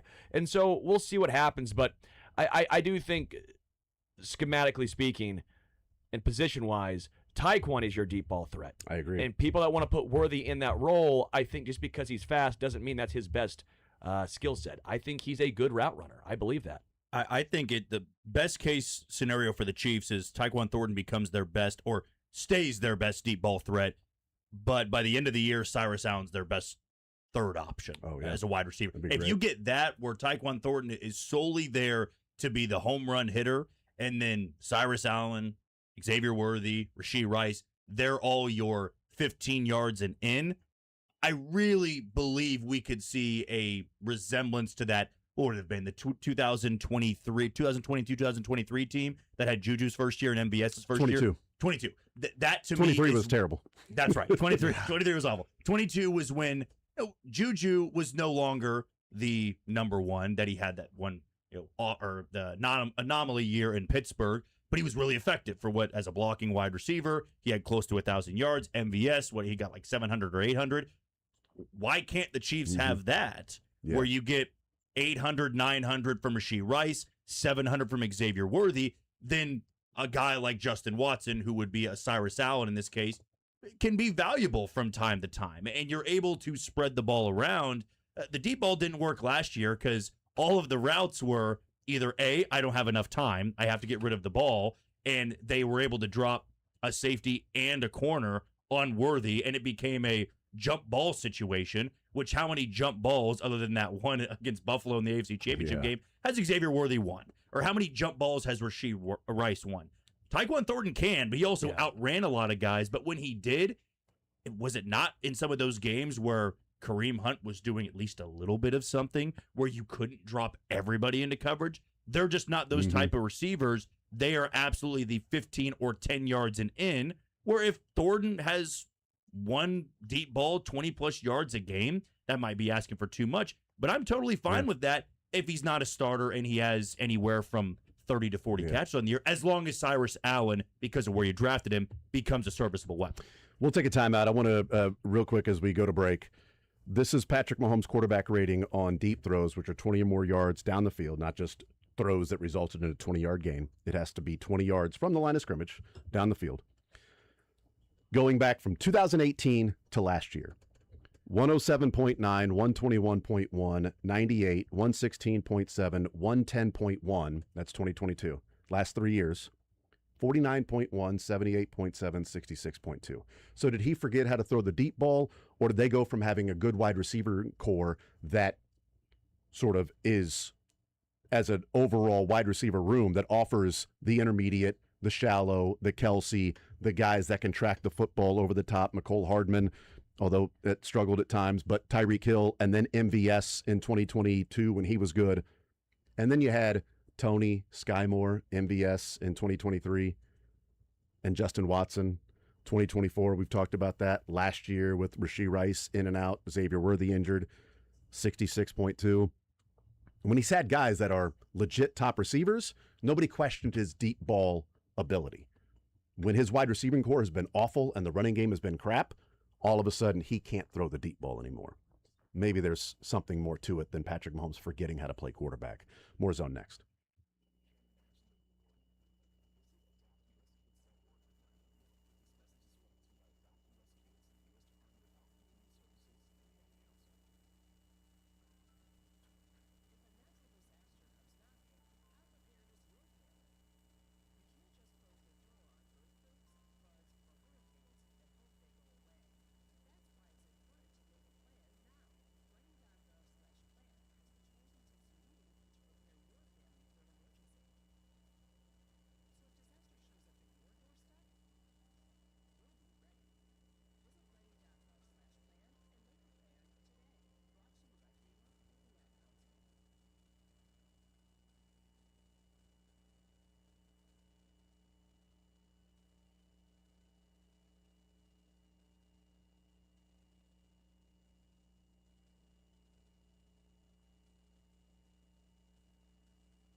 All right, news in college basketball and the NBA. It's connected because Dusty May is now the head coach of the Dallas Mavericks. He will be coaching Cooper Flagg. John Shire was being talked to by the Mavericks as well, and John Shire said that he was not going to move on from Duke to then coach Cooper Flagg again. But the Dallas Mavericks, I guess, then moved on from John Shire and landed on Dusty May. He wins a national championship last year at Michigan, and now he's the Dallas Mavericks head coach. I think a lot of people are sort of connecting as an aside with the number 9 pick in the Mavericks and saying, okay, well, there's Mo Johnson, there's Mara, there's Lindenberg.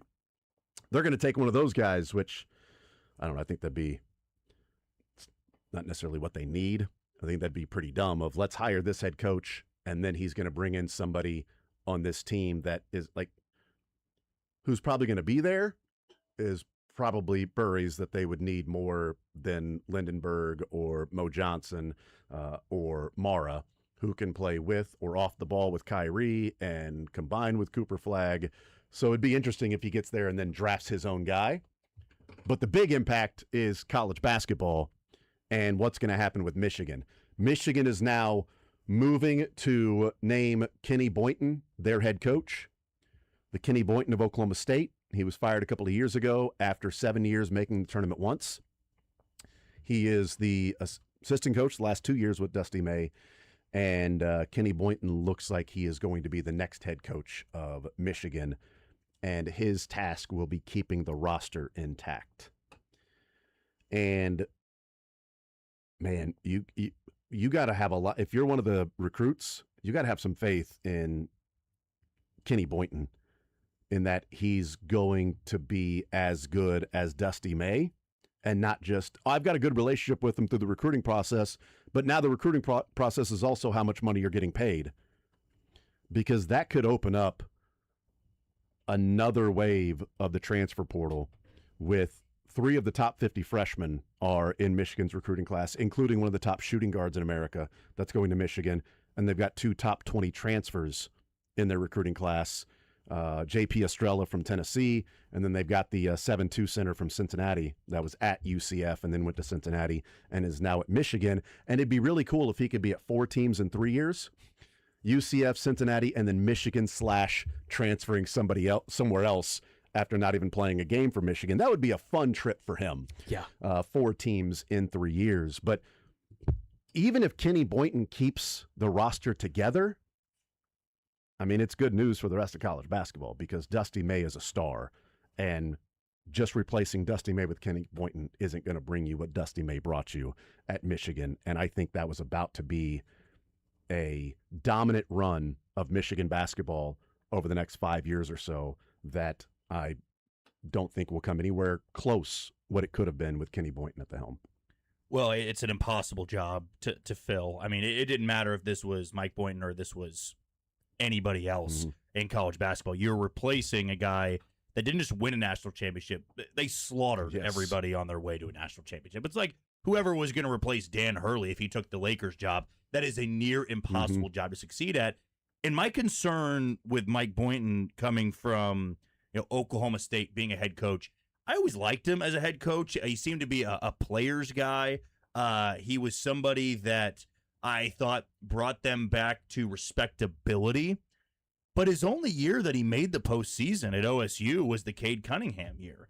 And they were bounced very, very early on in the NCAA tournament. And the final years at OSU were not good whatsoever. The good news, and what you could say if you are a Michigan fan, is he never got the NIL support in Stillwater. Never was able to assemble a roster that could compete the top half of the Big 12. At Michigan, you can still get that money, but if I am a donor, I would say, okay, I got to get the approval from, which clearly Michigan holds Mike Boynton in such high regard that he can be a great coach, and he was respected at Oklahoma State. The wins just weren't always there, because this is a job that is a top 5 job in all college basketball, because they still have the money, and they might believe if you give him the money, he can be a great coach, because he was a big reason why Dusty May was so successful. It's unfortunate, though, because Dusty May won at Florida Atlantic, so he was able to win at a smaller level. He was able to win at Michigan, turn them into almost an NBA-looking power with how they beat up on teams. and he's a young guy. Like, this is not somebody that had been at the college level for years and years and years and years at one spot, then finally gets the opportunity. He's quickly made his way up, and now, late June, it's not close to the college basketball season, but you had the portal window. I know there's the rules now where these guys can still leave, but you assembled a roster. You had been practicing. Now that guy is gone. And the one that is replacing him is somebody that was fired at a school smaller than Michigan. These guys, they have to love Mike Boyd, and they have to love that coaching staff to stay, because I'm sure a lot of them are in a whirlwind right now going, well, I am making a lot of money, but I came here to play for a national championship winning coach and one of the top coaches in college basketball. Yeah, their representatives have been getting bombarded with calls for about 5 hours now. I mean, they have been getting a lot of phone calls for some of these players, especially the transfers, the freshmen, and even guys that are returning to Michigan that also they are all open to the transfer portal. Michigan, man, they are a hair away from having maybe the best football basketball coach combo in college athletics with Jim Harbaugh and Dusty May. Instead, well, they had Sharon Moore. Now they got Kyle Whittingham and Mike Boynton. Yeah, they were so close to being Harbaugh May as your football and basketball coach. Pretty stout. But those guys are now pros. We'll take a timeout. More Zone next.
All right, after this hour, we will talk with Joel Penfield coming up at noon. Get his thoughts on the Royals, what he's seen from Jack Caglione, Carter Jensen, what he would do with Cags moving forward. Right field, first base, contract extension, let it play out. Unknown about next year and the labor dispute.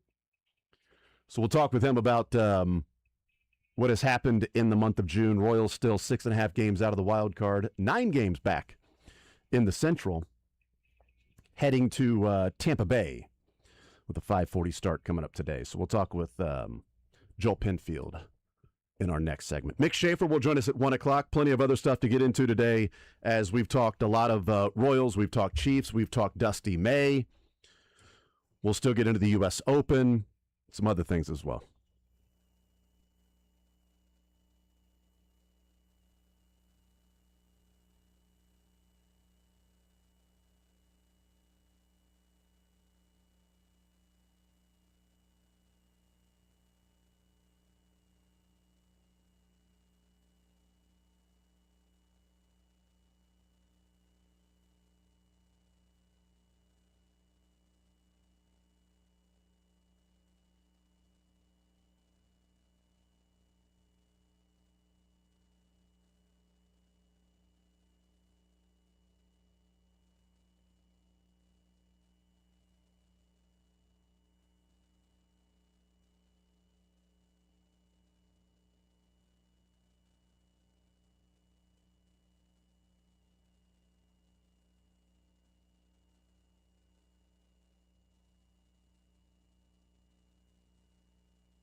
Joel Penfield on the Zone is brought to you by Reed Collision Center, serving Overland Park, Kansas City, and St. Joe. Get a free photo estimate in minutes at reedcollision.com. That's reedcollision.com. All right, we continue right here on Sports Radio 810 WHB. Jason Anderson with you, Sterling Holmes, Michael Darcy heading up until 2 o'clock.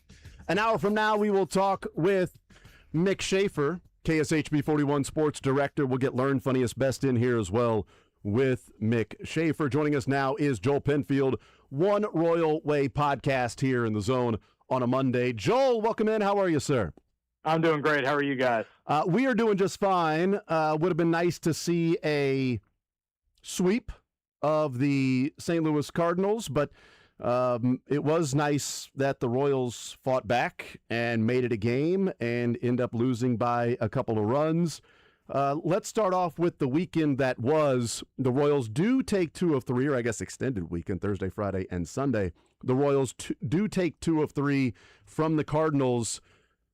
Are they, this is the conversation we get into with this Royals team of like, hey, are they figuring some things out? Are they just sort of teasing in what they're doing? Well, they're still 14 games under 500, but they won 3 in a row at one point, finishing off the Washington series and then the first 2 against St. Louis. What are you seeing from this team that is 4-3 in their last 7 games, huh? Take that, haters.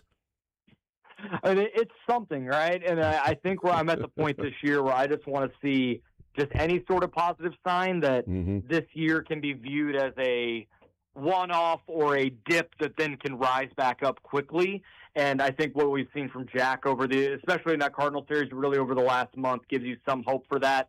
Obviously, the Bobby injury is significant in the short term. In the long term, I'm not overly concerned, but it is, it's a part of the story of the season where injuries have played such a massive part in so many different areas. But to the team's credit, they've kept fighting. They could have let go of the rope and just completely, fallen apart, and they've still found ways to keep themselves relatively competitive and keep themselves in a lot of these games.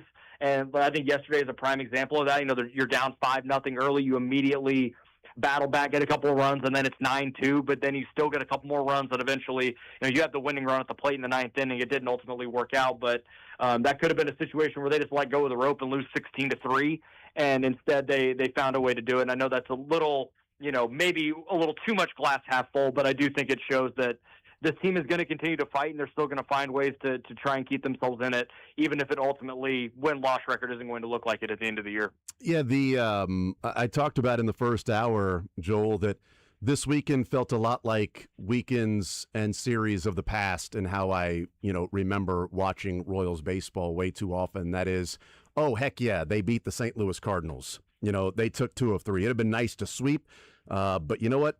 They took 2 of 3 from, the St. Louis Cardinals and the Cardinals in the playoff hunt, and, they are in the wild card and they're trying to make a playoff, and the Royals are just playing out the string, but they beat the Cardinals. And let's watch these young players and see if they can be stars in Major League Baseball or what they have, or let's talk about players they can trade. And that was this weekend, but different way of watching it, with the fact that they are only, a year removed from, or year and a half, whatever you want to call it, 2 years if you want to get that go that route, year of full baseball removed of making the postseason with some of these players. But Jack Caglione, Carter Jensen, these were guys that we had real questions about what they would look like this year, and could they take a step forward? What are you seeing from Jack Caglione? Is this the start of him becoming a true star cornerstone piece? Is this a hot streak for him? June has been unbelievable, and certainly this series against the Cardinals was pretty awesome as well. No, I think this is the beginning of I think the breakout is officially here, and I think this is the beginning of a star-type trajectory for Jack Caglione. I don't view this as a flash-in-the-pan hot start. Even if the month of June has been crazy, but if you even take it back to the month of May, he's the middle of May on May 15th. Since then, in about 130 plate appearances, he's slashing .319, on base at .397, and slugging .569. All right, so that's a well over 900 OPS in this stretch. with the 8 home runs and 19 RBIs in the stretch as well, 165 weighted runs created plus. And he's walking 10% of the time. The strikeout rate's even down over the last month, down to about 26%. He's walking about 10%. He's hitting the ball in the air and on a line more often now. The ground ball rates dropped significantly. And all the batted ball data suggests he's going to be just fine. This isn't some incredibly fluky stretch either. I think this is the baseball gods maybe giving him a lick or two back after some of the hard luck that he hit into last year. But now that we started to see the pull power, which was a significant stretch, and I was there thinking, okay, I think we're going to know when Jack's feeling it when he starts barreling balls out to left center and to left field, and he did that this weekend as well. And then he hit one into the upper deck of the Fountains just to show off a little bit yesterday afternoon. And I couldn't be more impressed with what I've seen. This is the type of player that he can be. This is the type of ceiling that he has, and now we're starting to see him begin to scratch the surface of that. What I love about it is, he hits 2 home runs yesterday, but he also walked twice. And I know, it's been a number of games since he has, walked, since that last Houston game when he had 2 walks in a game. But the fact that he did do that, the fact that he is seeing more pitches, the fact that he is looking at certain areas for him to do damage, and then maybe it's because he's hot right now that he's not missing those pitches. But not missing those pitches is great because, again, you go through hot and cold stretches. The 2 home runs 2 balls he hit for home runs, maybe those are fouled back a month from now. And it's, I was on it. I was right there. It was close.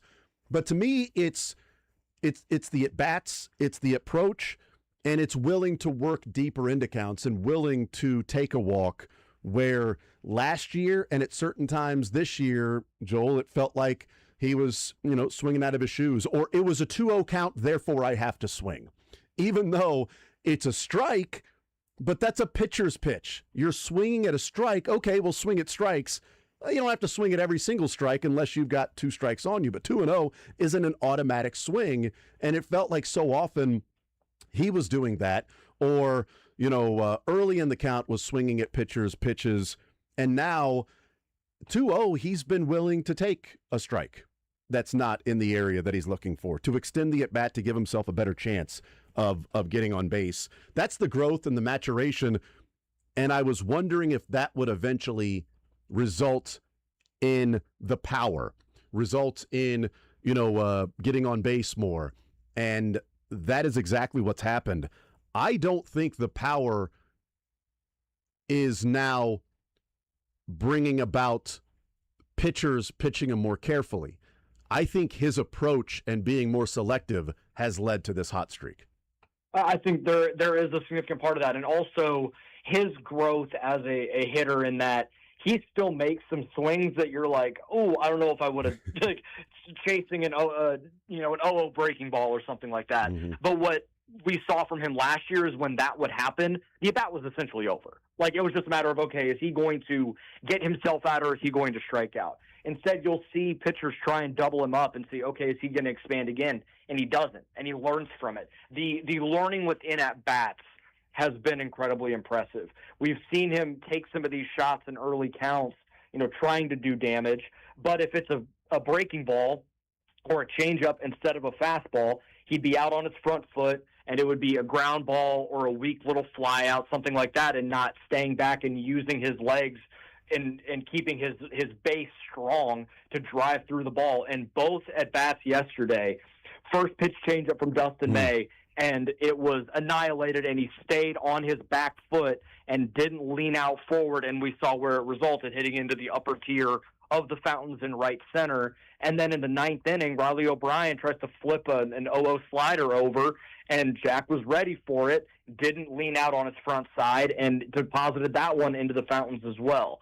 So it's now, yes, I think this is a hot stretch because it looks like he's seeing a beach ball up there right now. But there are so many other elements of what we're seeing over this last month and a half that show there's more to this than just a hot streak.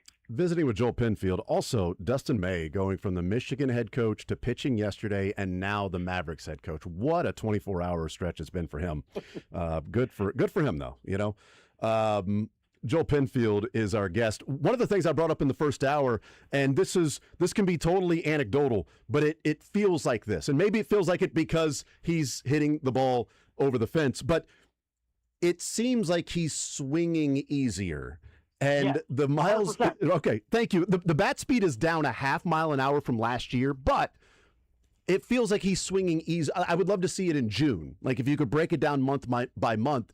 Because the comparison I made, Joel, and I'll let you weigh in on this, the comparison I made was Harrison Butker talked a few weeks ago, and he said, his struggles at the beginning of last year, he was trying to kick a 60-yard field goal from 45 yards. And, hey, look how high up the goalpost it was. And, oh, man, he crushed that thing.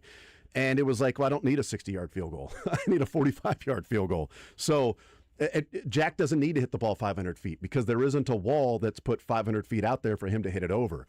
His power is easy, and if he swings and barrels it, it's probably going over the fence, whether it's into left field or it's 425 in the upper tank. So you agree that it seems like he's maybe swinging a little bit easier and trusting that his raw power is there, that he doesn't have to swing out of his shoes?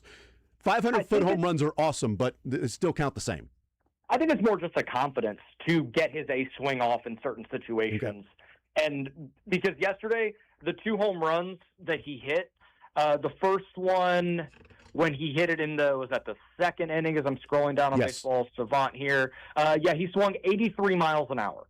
Okay. Was the bat speed. And then it was 82.5 for the second one. So okay. I think it's a combination of being more comfortable in his approach, recognizing the ball out of the pitcher's hand, and then just letting his raw ability just take over. And the swing, yes, he's swinging it hard, but it's smooth and it's comfortable and it's confident. And we just didn't see a lot of that at all last year, maybe a couple of times, and then a little bit at the beginning of the year. But I think now we're starting to see, because everything has clicked, he can kind of go back to the swings and the stuff that we saw from him do at Florida and in the minor leagues, and that natural, mind-muscle connection is taken back over because he's not having to think as much now as he was at the beginning of his big league career. Visiting with Joel Penfield, what's the future of Cags? What glove is he carrying out to the field? He's at first base, a little right field, but first base for Vinny. He has become a good right fielder, and the arm is such a weapon to be a deterrent for other teams to run and take the extra base. But he's also, 250, 260 pounds running around in the outfield. Do the Royals take the rest of this year and off season and just as Jack Caglione is on the team that, hey, right field's taken care of, that they don't have to worry about the continual churn over in right field, that, hey, you had Tartable, you had Dye, and then Francoeur, and then who as a regular? Wasn't Hunter Renfroe out there? Is he a right fielder in your mind moving forward, or do they just say, at first base is your spot and we'll figure out something for Vinny? I think maybe his defense in right field has been a little bit overstated as the sample has grown this year. I think he was -3 or -4 outs above average at that point. So it had really tapered off from the beginning of the season. And I think some of the reason why people believe he's the right field is because the bar was so low considering what we expected from him in right field, that he's exceeded the expectation of a pretty low expectation. The arm is certainly a weapon, and that is a plus value more likely. But over the course of 162 games, I don't know how I feel about him in right field long term. I think it's nice that he can do it in a pinch, that if you need help out there and there's another guy that can play first, you can move him out there and feel good that for a handful of games or a 30 or 40 game stretch, hey, we really need him to play right field, he can. But I think he is just better served as the first baseman. I think it's going to allow his bat to play a little bit more. We're seeing that a little bit right now. It's coincided with the unfortunate, handmade injury to Vinny that now Jack's playing more first base, and now the bat is really coming along for him even more.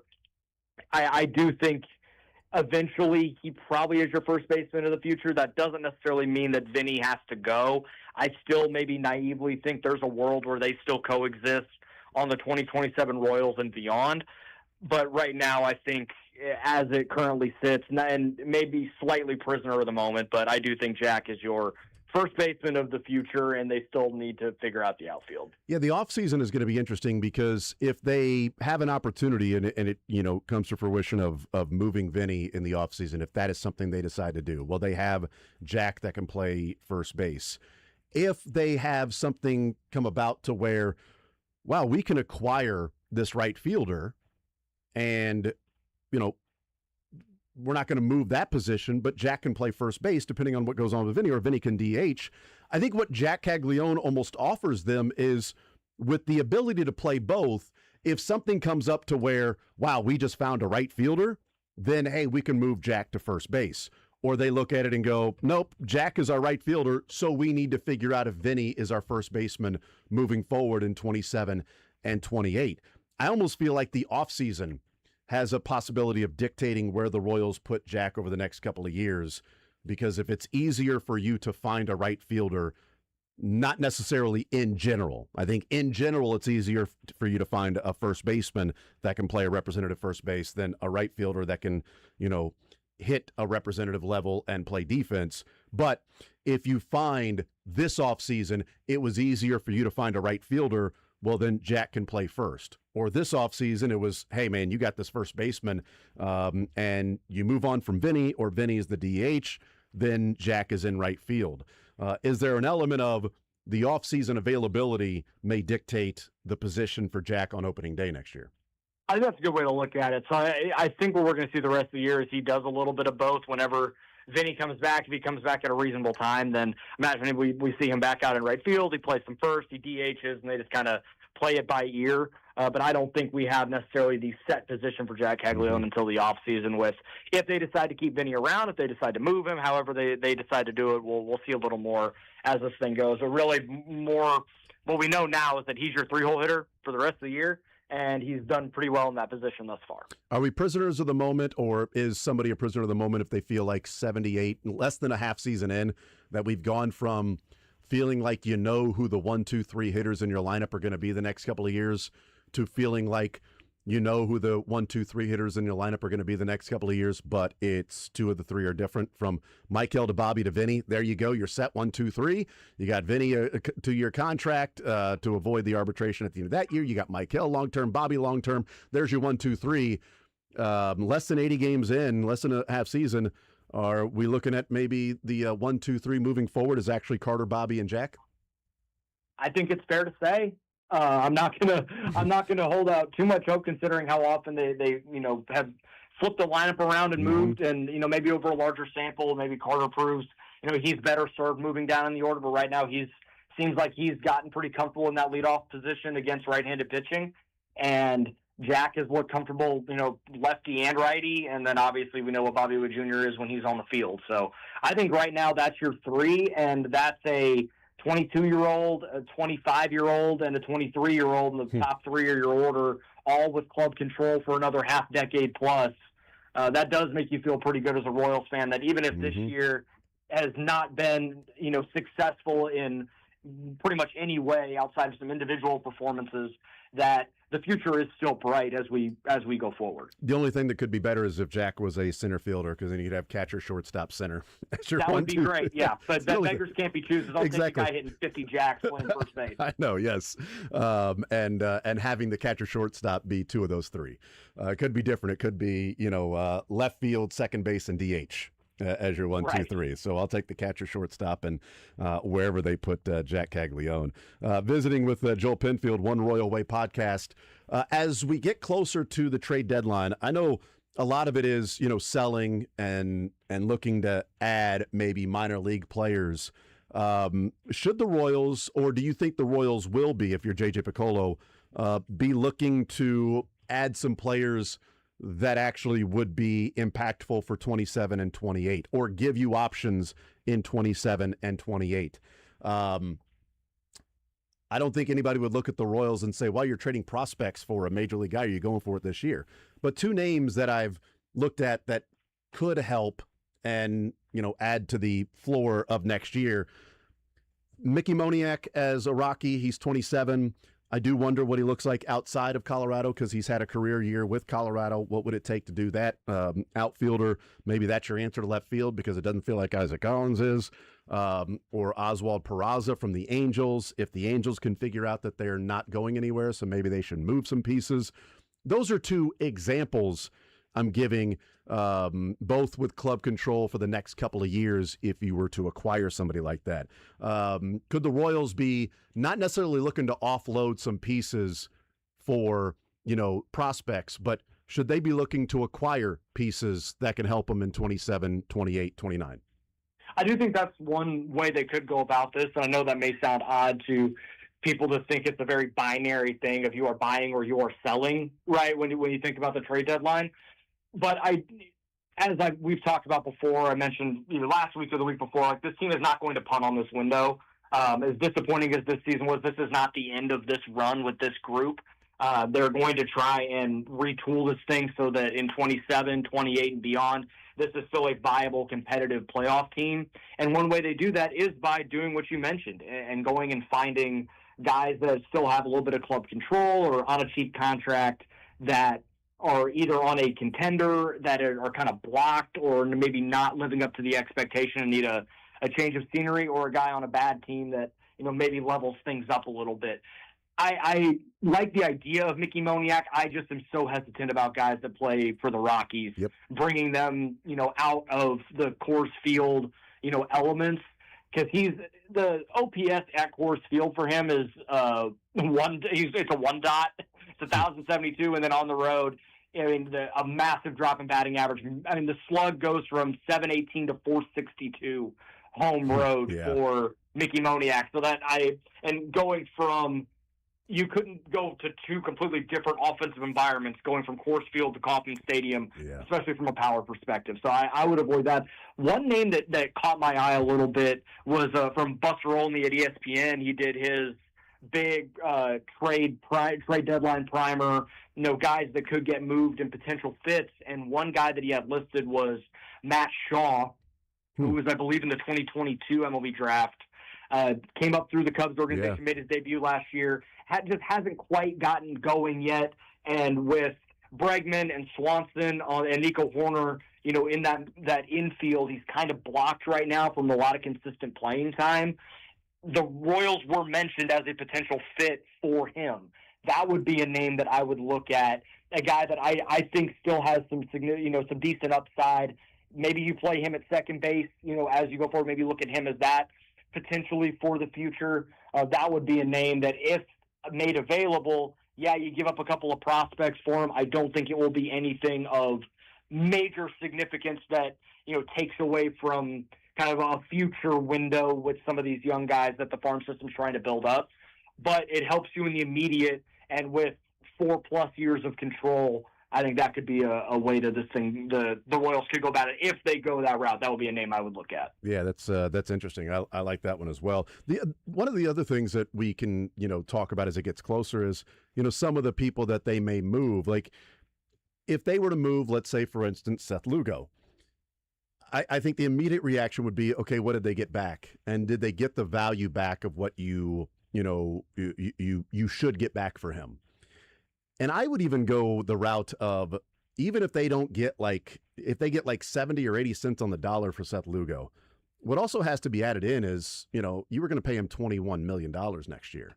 And if you were to move Seth Lugo, get 70 cents on the dollar and save $21 million, well, and you move that money to, and I'm just throwing out a name because of knowing who the free agents are next year and looking for a specific position, but you throw 15, 16 million of that to a Rosarena as a free agent, and maybe it's 20 million that he's going to look for over 3 years, maybe priced out. They went that route with a guy from that signed with the Blue Jays. They were going to try to get a couple of years ago. Oh, Santander. Yep, Santander. Thank you.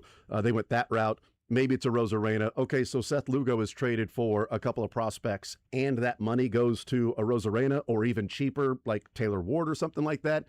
Then I think you're talking about a different value system that comes into play, because the way that Seth Lugo was pitching, Royals can't be paying a pitcher $22 million to not be or to be this type of pitcher.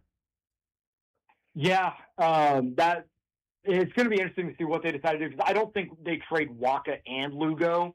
it's going to be one or the other. I think they still want to have one of these veterans on their staff. I think if it between the two, I think Lugo probably ends up going. I do wonder about, a guy like Waka who played for 5 teams in 5 years before coming to Kansas City, and then he signs the deal. They extend him. Like, he's got his family here, finally has some stability in his career, still kind of in the middle of his prime toward the end of it. I wonder if the Royals maybe do right by him and keep him around, whereas Lugo's in a little bit maybe of a different phase of his career, a few years older, couple years left. Maybe he does want to go to a contender. I know the Royals did right by him last year by extending him and, giving him a significant pay raise, deservedly so. But maybe just because he's in a different phase of his career, maybe he wants to try and go in another direction. But like I said, if you get 70 or 80 cents on the dollar for Seth Lugo, he's still going to net you something. And maybe if you get the right team and the right aggressive general manager that's in an all-in type scenario with the right farm system, that 70 or 80 cents on the dollar is still pretty significant value over the long term. Maybe if it's even if it's a guy that's in high A right now and isn't quite ready, but then pairs with this young group of prospects that the Royals are trying to build around, it could potentially be part of that wave. I mean, maybe it's Lugo and a reliever for Shaw, and so you get that back and you get the 20. It's technically $24 million you'd be paying Lugo because he's got the $3 million buyout for the 2028 season. So you owe him 21.5 with a $3 million buyout. So you'd owe him 24.5 after this year. So you'd have that money back and then something you might get in return for Seth Lugo, a guy who, since his almost Cy Young season, has 1 less strikeout per 9 and 1 more walk per 9 in the last couple of years. So that's been an issue for him. Joel Penfield, One Royal Way podcast. Joel, you're the man. We will talk next Monday, talk a little more Royals baseball, and let's hope by the time we're talking next week, can you believe Jack had 10 home runs in 1 week? Hey, what a crazy I'm not gonna rule it out with this guy right now. Like a couple more home runs, and we're talking about him in the home run derby and the show he might put on in Philadelphia. Thank you. I started that last week and saying let's get Jack to the home run derby because we know you don't have to be an all-star to be in there. O'Neal Cruz last year was not an all-star, and he was in the home run derby because he hits tanks. So let's get Jack to the home run derby. He's getting hot. People are talking about him around the league now. Let's go. Let's get Jack to the home run derby. That would be fun. Joel, you're the man. Appreciate it, brother, as always.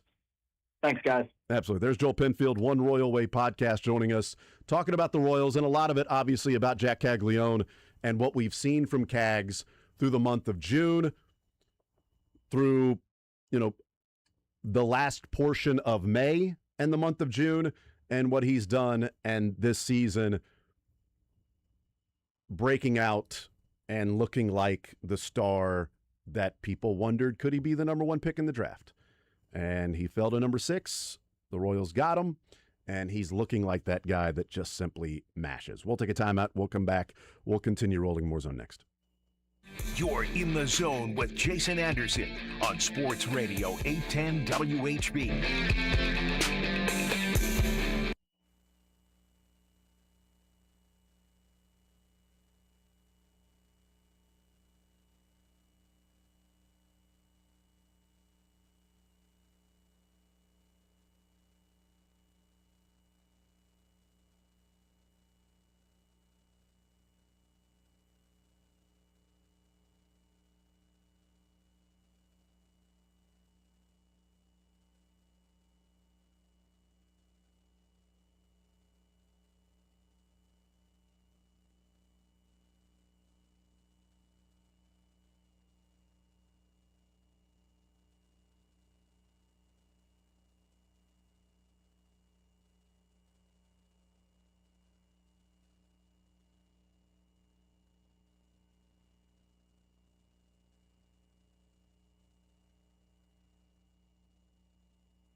Thank you to Joel Penfield, One Royal Way Podcast, joining us.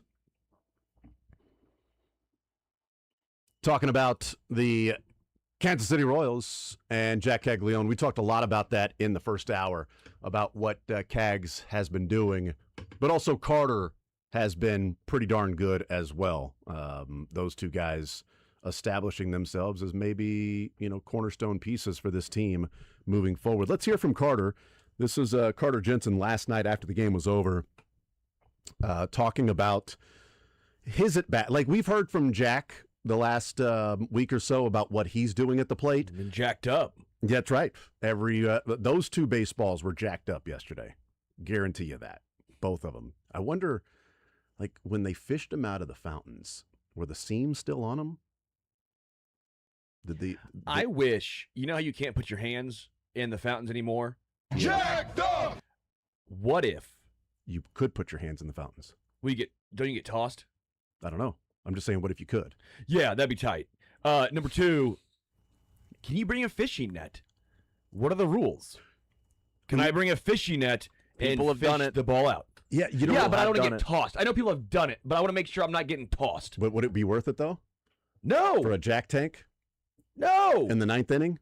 If I get tossed, But a jack tank in the ninth, would it be worth it? the 9th, yeah. I'll never forget watching a guy dive into the fountain to get like Adam Dunn's career. It was, I can't remember what home run it was, but he just dove head first. And Yeah. there's some stuff at the bottom of that fountain, too. Stuff, 500. man. Or that lady that was just walking around there in the fountains. Oh, yeah. May have been somewhat intoxicated. Maybe not. I don't know. I'm not here to judge. I'm not here to judge. The new ballpark, fountain section, make it clean water, and let people buy tickets and hang in there. Yep, kind of like a pool. Or you can be like in a canoe, like in San Francisco, and just paddle your way over just paddle your way over to the ball. A canoe in the fountain. Yeah, that's what you would do.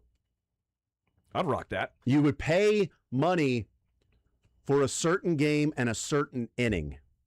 There's only 3 canoes out there, and you can have a certain. So you pay money for the ticket to get in there, but also you have the canoe in the 4th inning. By the way, Lionel Messi just scored. Shocker. Messi on the board. Argentina in the 39th minute over Austria. They call him Messi, but damn, that was clean. That's a play on his name. He should Leo! He should do way more cleaning commercials. He should. Like Mr. Clean. You know what I'm saying? Like, Yeah. he should be a spokesman for cleaning supplies. I feel like Lionel Messi scoring is going to start being like minus 400 anytime goal score in these matches.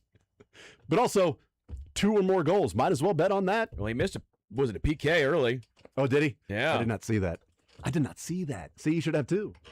Yeah, PK, that's too easy, though. It's not even challenging for him. He got bored on the PK. So there you go. Argentina's leading Austria 1-0. And you could choose like the 6th inning in the canoe is what we were really getting into. The koi pond in right. Yeah. Okay, bad news. Oh, no. Did your koi die? I don't know. I haven't seen him for a while. Or are they, Michael, being coy? I haven't seen him for a while. I haven't seen Todd and Daryl for a little bit. Oh, you named them Todd and Daryl? Yeah, right now. I like After Lebo and Daryl from The Office. I don't know. Okay. I like giving, just generic names for like people names for fish or like for animals. It makes me laugh. Okay. But I've not seen Todd or Daryl for a while. I'm getting nervous. I'm hoping like a raccoon didn't get them or something like that. Okay. I've been warned that like because they're orange that critters can see them in there. Looks like something they might want to take a bite of. Yeah, and I'm getting sad. Haven't seen my koi in a while. What a terrible pet owner. Yeah. Hey, what am I supposed to Letting do? your fish get taken. No, but Bring them in for the night. I have a certain lack of skills. I will not find said squirrels. You just make them stay out there all night. You don't bring them in for the night. I mean, leave come lights on. protect- I leave a nightlight on for them. Now, so you just light up the orange is what you do. All you've done is you put a spotlight for the rodents. Let's stay here. This is still open. Well, This restaurant's still open. Let's go check out over there. okay. Well, now I'm a new pond koi fish owner, and I need advice. Apparently, I wanted to leave the light on for them so they could see at night. Okay. Yeah, that makes sense. Yeah. Because they're going so far. Well, I don't want them to Yeah. get scared. Don't want them to get lost. I'm hoping I They're get lost now. I hope they're just in the vegetation and that they're just munching down in there. But what if they're in the vegetation after they've been pooped out by a rodent? Well, here's the thing. If they're dead, I Yeah. feel like I'd see a floating orange carcass. But if they're dead from somebody eating I wouldn't see them. That's why I'm nervous. something, not maybe somebody. I don't know. Maybe somebody. Who knows? You know? If you're going fishing in my little pond back there, I wouldn't recommend eating those. I don't think those are edible. Okay. Well, they are for somebody. Something. So Carter. Yep. Carter Jensen, you were talking about him. Should we play that clip or not? I forgot we were going to do that. I Yeah. got it pulled up. Yeah. So we were talking about Carter, and we were talking about Koi fountains. fish in the fountains. And koi fish. We were talking about canoes and paddling over there. But also saying, you know, we've heard from Jack the last couple of weeks talk about his different approach and tunneling and things like that. Here's Carter. He was asked about what's going on at the plate with him and why his at-bats have been so successful and what he's doing now at the plate. Taking what they're giving me is a pretty perfect way to describe it. I think, you know, the biggest thing earlier in the season, I was chasing a lot, trying to do too much with pitchers that weren't in my zone. And I think now just being stubborn to my zone and what they're throwing me. You know, if I can hit it hard, then I know I can go for it. But if I see it and I know I can't, then just being okay with taking a pitch instead of trying to get antsy and try to do too much with, you know, a pitch I might not be able to do that with. Did something click for you at some point? Did you recognize when that might have been or what happened? Yeah, I mean, I think a couple weeks ago, I think just I found myself after a game just so, like, stressed out. You know, I wasn't playing like how I wanted to play up to my expectations, and I think I kind of lost confidence a little bit a couple times throughout the year, and I think just told myself enough of that. Like, this is the big leagues now. I'm not going to sit here and, you know, worry about my own stuff when, you know, we have games to win. So I think just being confident, knowing that I can help produce even if I'm not feeling good. And that's good. I mean, that's part of the mental approach. That's part of maturity too, right? Like Jack talked about the offseason last year was mainly getting right from the mental standpoint of baseball. That he was in his head a lot and confidence was shattered. And so how do you go about every single day playing baseball? And if things are not going well? And Carter, okay, well, I can sit here and mope, but I'm playing Major League Baseball. So let me just go out there and take my approach and see what happens. And, you know, it may go in my favor or it may not. But I know this, that if I'm moping from the previous couple of games, it's probably not going to go in my favor the next game or the game after that. So just try to find a way to erase that and go up to the plate as comfortable as you can and as confident as you can, regardless of what's happened recently. Hopefully that's a mindset that stays. Incredibly difficult to do, especially for a 22-year-old, but hopefully that is something he can carry with him more often than not because he has broken out of the slump and he looks really good. Yeah, I mean, right now, he looks like a building block piece. He's been a little different, I think, than we thought. Maybe you disagree. I thought he would have shown maybe less power but more hit tool. I thought maybe he would be the guy hitting 275 and Cag should be the guy hitting 244, right? And again, maybe we disagree in the player profile. I'm not saying it's a bad thing, though, because the OPS is basically what I think we thought it would be. He's OPSing at 749. We take 749. You take 749 from a catcher, especially, by the way. So he's got to the OPS in a different way. But I think overall, it's where we thought. He's hitting 244, getting on base at a 312 clip. I like his plate approach a lot at the plate. I think the average will start to rise. I think he's had a few slumps. I mean, he was down to, 212 not that long ago. Yep. But again, the slug is there. He has 10 home runs, slugging 437, 16 doubles. I mean, I like what he's shown this year. Going through the highs, going through the lows, but working his way out of it. Because when he got called up last year, there were no lows. That dude just came up and mashed. And so it's easy to go, well, I go into next year going, well, I saw that. That's who I am now. I'm a 300 hitter. I'm going to do all of these things. And all of a sudden you go through a slump. You go, wait a minute. I thought it was easy. Turns out baseball still is pretty darn hard. Yeah. Cags went through his struggles last year. Yeah, he did. Right? He didn't have the Carter Jensen success. No, and so in a way, it's good that they went through said slumps and they have both found their way out of the darkness. We'll take a timeout, come back, continue rolling. It is Argentina on top of Austria right now, 1-0, getting ready to head to halftime. They're in added time right now at the end of the first half. We'll take a timeout, more Zone next.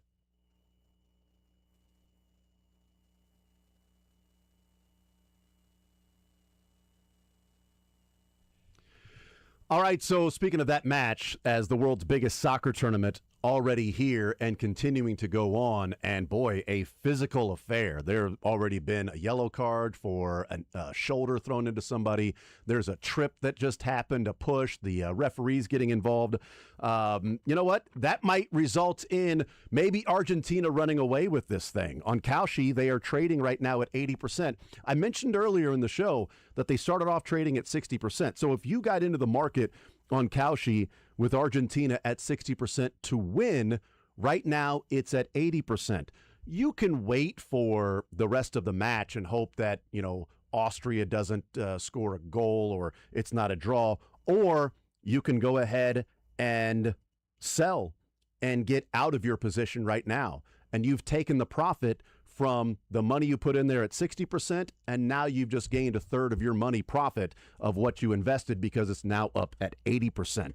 The draws have been something that we have talked about that have been a very popular play for the tournament going on right now. That is something that maybe you go and trade at Kalshi. And look, with Kalshi, I've always wanted to be able to do something with sports that I hear a lot of my friends that they're doing different investments and playing different markets. And okay, well, that's what this is doing, or this business or this commodity is heading in this direction, and this is what you should invest in. I don't know about that, but I know about sports, and I've wanted that to come about for a long time. And with Kalshi, that's essentially what I'm doing. I'm trading in and out of my position as the money grows, or maybe it decreases, and I can get out before I lose all of that money, or get out and take a profit immediately. Because at Kalshi, you're trading against peers in a live market. There's no house. As the probability changes, you can buy in and out of your position as that particular game or match or market changes. And for a limited time, download the Kalshi app and use code JASON810. It's JASON810, JASON810 to get $10 when you trade 10. Kalshi, Kalshi, Kalshi, trade the beautiful game. 18 plus only. Restrictions and eligibility requirements apply. Event contract trading involves risk and may not be suitable for all investors. Prices, values, and available markets may differ from those mentioned. For more information, see kalshi.com/regulatory.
All right, wrapping up this hour, we'll talk with Mick Schaefer coming up in the 1 o'clock hour. Learn funniest best in the 1 o'clock hour as well.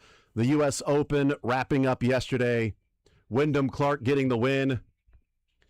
Oklahoma, North Carolina tonight. Right here on Sports Radio 810 WHB. We've got the game for you. Todd Lebo heading that way. Heading to Omaha to watch his Sooners. Todd. Oh, Todd. Does Todd rush the field if they win? Yes. Does Lebo run out there streaking? No. Oh, okay. But I bet he rushes the field. I bet, runs out there with. not can rushes. Can you rush the field? He jogs the field, like maybe a saunter. If he's not wearing a hat, is he streaking the field? Yes. He'll be wearing a hat, though. It's Todd. It's son. He's afraid.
All right, one more hour to go here on this Monday edition of the show. Coming up at 6 o'clock, we've got the College World Series final deciding game. Tonight, 6 o'clock, it is Oklahoma and North Carolina. Let's go. Todd is on his way there. Yeah, I want Todd to be a disappointed man tonight. Toddlahoma and North Carolina playing tonight there in Omaha. Leibs? I don't hate Leibs. He just hates Oklahoma. Oh, I wonder why. Because he's an Oklahoma State fan. Any other questions? I didn't like Lebo. No, I golfed all weekend. I didn't like Lebo for years. Because he was an OU guy. That was the only reason. And everybody in he was a shock jock. Everybody in Kansas City media was like, he's the nicest guy. I'm like, can't be. I don't believe it. No such thing as a nice Oklahoma fan. They don't exist. One. Never met one. And I finally have. Met one. Well, it sucks now that used to Oklahoma State would be great at all the sports nobody cared about. And OU was really good at, basketball and football.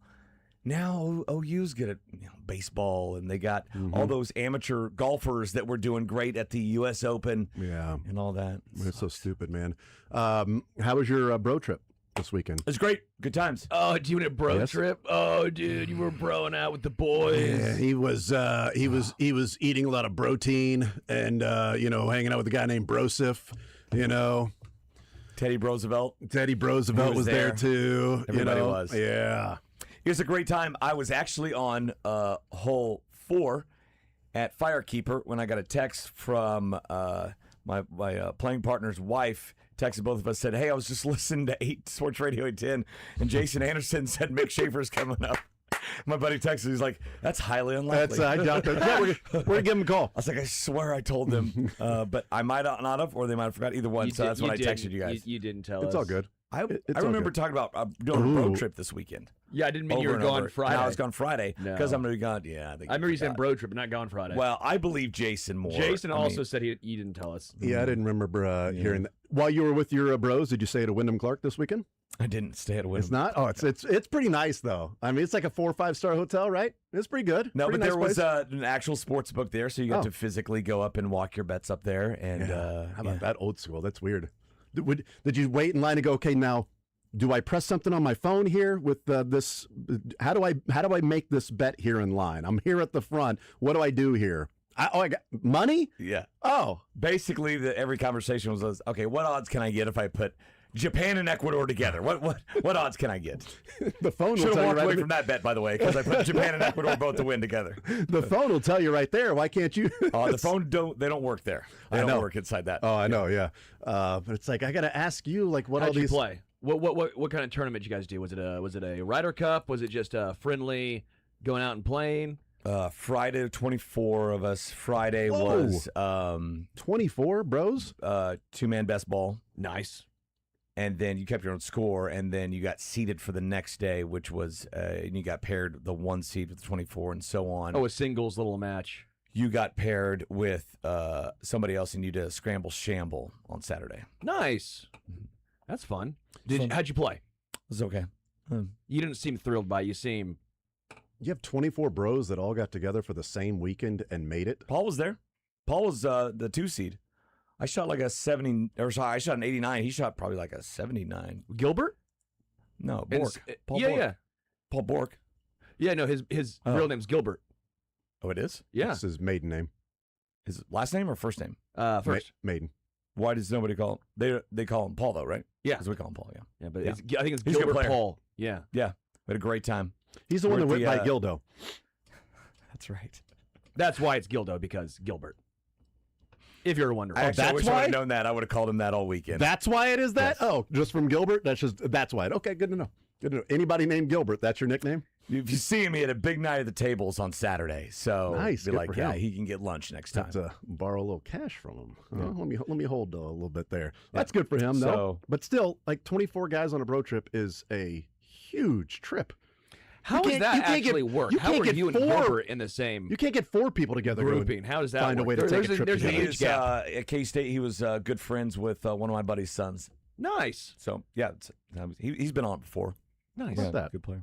That's cool. And so, yeah, it's a great time. Mm-hmm. Did you get to watch much of the U.S. Open, Mick? I watched most of it Sunday, and that was it. But it was maybe the most interesting part. In that, he made it a match for a little bit. It's interesting that New York found a way. I can't stand New York fans. Right. Especially in golf. But they found a way to make one of the more hated people on the tour a sympathetic figure when he's walking around the court, or the course. Wyndham Clark is on his redemption tour. It started recently where he's trying to almost repent for the childish antics that he's had before. If people want to know the background of why, maybe you're a golfer, maybe you're not, maybe you watch the U.S. Open, you're going, why are people booing Wyndham Clark? He had a situation at Oakmont where he basically destroyed a locker. He got banned from Oakmont Country Club, and at the time didn't feel very sincere. It felt more or less just hey, it happened. It is what it is. Yeah. He's a guy who seemingly gets angry on the course, a club throw, a lot of childish things for a guy in a sport that is traditionally more that comes off as uncouth. It's why I think Rory at times gets a pass, because he has a accent, and so when he does those things, people pass it off. At least in Rory's case, he's won a lot more. The thing with Wyndham as well, his first U.S. Open win in 24, he was choking a little bit down the stretch, and on 18, he hit such a bad tee shot and was not penalized for it that people were finding ways to say he really shouldn't have won that, because any other golf course, not only is that you're not winning, you'd probably lose, because that would be a OB. That would be not even a hazard. That's an OB. You're routine. And didn't happen on that particular course in Vegas. This time around, he was front to back. He was the winner. Anyone talking about this one, I think, everyone gets breaks here and there, but I thought Wyndham deserved to win this one. He handled the jeers very well. He understood why he was getting booed. I think it's funny, as an American in a U.S. Open, you want the American to win, but mostly people were going for, obviously, Scottie Scheffler. I think overall, though, he's trying to rebuild his brand. I know Canadians don't like him a whole bunch after what he did. I'm sure, Mick, you enjoyed that when he wore the, was it Jack Hughes jersey on one of the holes. I don't know. That felt pretty fun to me. I'm not saying I'm a Wyndham Clark fan, not yet at least, but he is trying to rebuild, and I can appreciate a guy who understands his previous outlook and viewpoint, and now he is changing. Yeah, the jersey thing's fun and cheeky, right? Yes. He's kind of throwing it back at them. Yeah. That's a good time. I don't lump that in the same group as destroying a locker room or just not at all. Even before that too, just known as the throwing your driver, surly cuss on the golf course, which I can relate to. The irony of throwing your driver and it hitting the advertising sign that is your advertising. That's one of the endorsements for you. The irony of that is kind of funny. Well, he's got the name Wyndham Clark, right? I mean, that is it's a stuffy, snooty name, right? Sounds like a hotel chain. Stayed at a Wyndham Clark. I mean, he's worked through it with therapy. I mean, and we've heard earlier this year, Gary Woodland and the strides he's made on the course and off with therapy. It's like maybe I should get into therapy for my golf game, but that's not going to happen. So yeah, good for him winning and all that. And I was cheering for Scheffler. I mean, that would have been the quietest career Grand Slam, right? And he was only a couple missed putts away on that back nine, and a couple big shots by Wyndham maybe not happening to where like he gets it and like, oh, all of a sudden you've got the career Grand Slam. We've been making a big deal about this for a decade or more for Rory, who finally got it. And I think that's part of it though, because like. Scotty got it since COVID. Yeah, Scotty got 2 of them last year. And so it's like, okay, now he just needs the U.S. Open. And this being the first, this was the first Open that first chance to have a career Grand Slam was this weekend. But that really wasn't talked about much at all, even on Sunday. He doesn't have a lot of momentum. I mean, he's been finishing top 5s, top 10s this whole season, but for him, that's a C game, right? And for anybody else, that'd be a career year. For him, it's just been a notch below what he usually is. He's still been great, but it just wasn't what he's been the last 3 years. And that's why I think it's so fascinating with Scotty. I thought he played for him about as bad as Scotty could play, and he was top 4. Yeah, only 3 guys finished under par. burning edges on putts too, man. He was so close to having a very different round. And that's why it's so crazy. Like, this is Scotty playing almost at his worst, and he was still in the mix. Yeah. Joaquin Niemann, I know he wants that 11 he put up back because he was 1 over. Winning score was 4 under. It's amazing. 7 strokes. First of all, 7 strokes on one hole. He finished +8 for the day.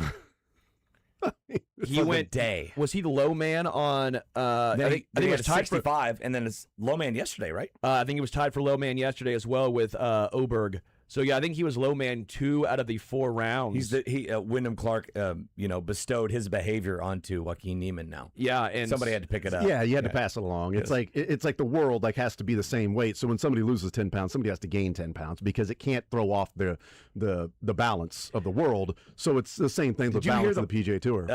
This is one of the options. I won't make it now. One of the options for Learn Funniest Best today. But did you hear the breakdown of the play-by-play of what happened with Niemann? No, because there wasn't video. So there was a volunteer there, and she relayed to a reporter exactly what had happened. I just gotta make sure I can find it here. That would have been Friday, right? No, it was Thursday. It was Thursday. It was the first round 1. To make the cut, incredible. A volunteer told a Golf Digest reporter basically what had happened here. If I can get it to load, there was a lot that went on. Although a lot of people are like, they probably shouldn't have got that stiff a penalty for that. Yeah, because that never happens. No. I'll get to it here. Here it is. All right, so just talked to a volunteer, Tristan Chang, who witnessed Joaquin Niemann's club throw that cost him a 2-shot penalty. After hitting 2 balls OB, Niemann tried to get free relief from fire ants to no avail from where his third drive ended up in the fescue, got visibly angry and kicked the white flag that another volunteer used to mark his ball, continued to kick around the sand, proceeded to chuck his iron from the fescue area approximately 50 yards to the very edge of the course on the right, almost did not walk back for the club until a police officer delivered it to him. Quote from Chang, pretty impressive throw. I feel like once you've done a couple of those things, don't you feel pot committed at that point? Like, you know what? This whole hole, I'm letting it all out right now. Letting it all out of this hole. It's manager. Like, exactly. I'm out. I might as well get my money's worth here. Well, he probably thought at that point, too, I'm not making the cut. I'm done. You could put up an 11. Yeah. 7 over on a hole. You're in your third drive, so you're hitting your 5th shot with the penalties off the tee box. You land in the fescue. You land by fire ants. To which like experts got on that post, and they were like, there are no fire ants on Long Island, apparently. Like, okay, maybe they're just other big red ants. Yes. Maybe just red ants. Yes. But I could see being scared. Yeah. Right. No, either way, this was...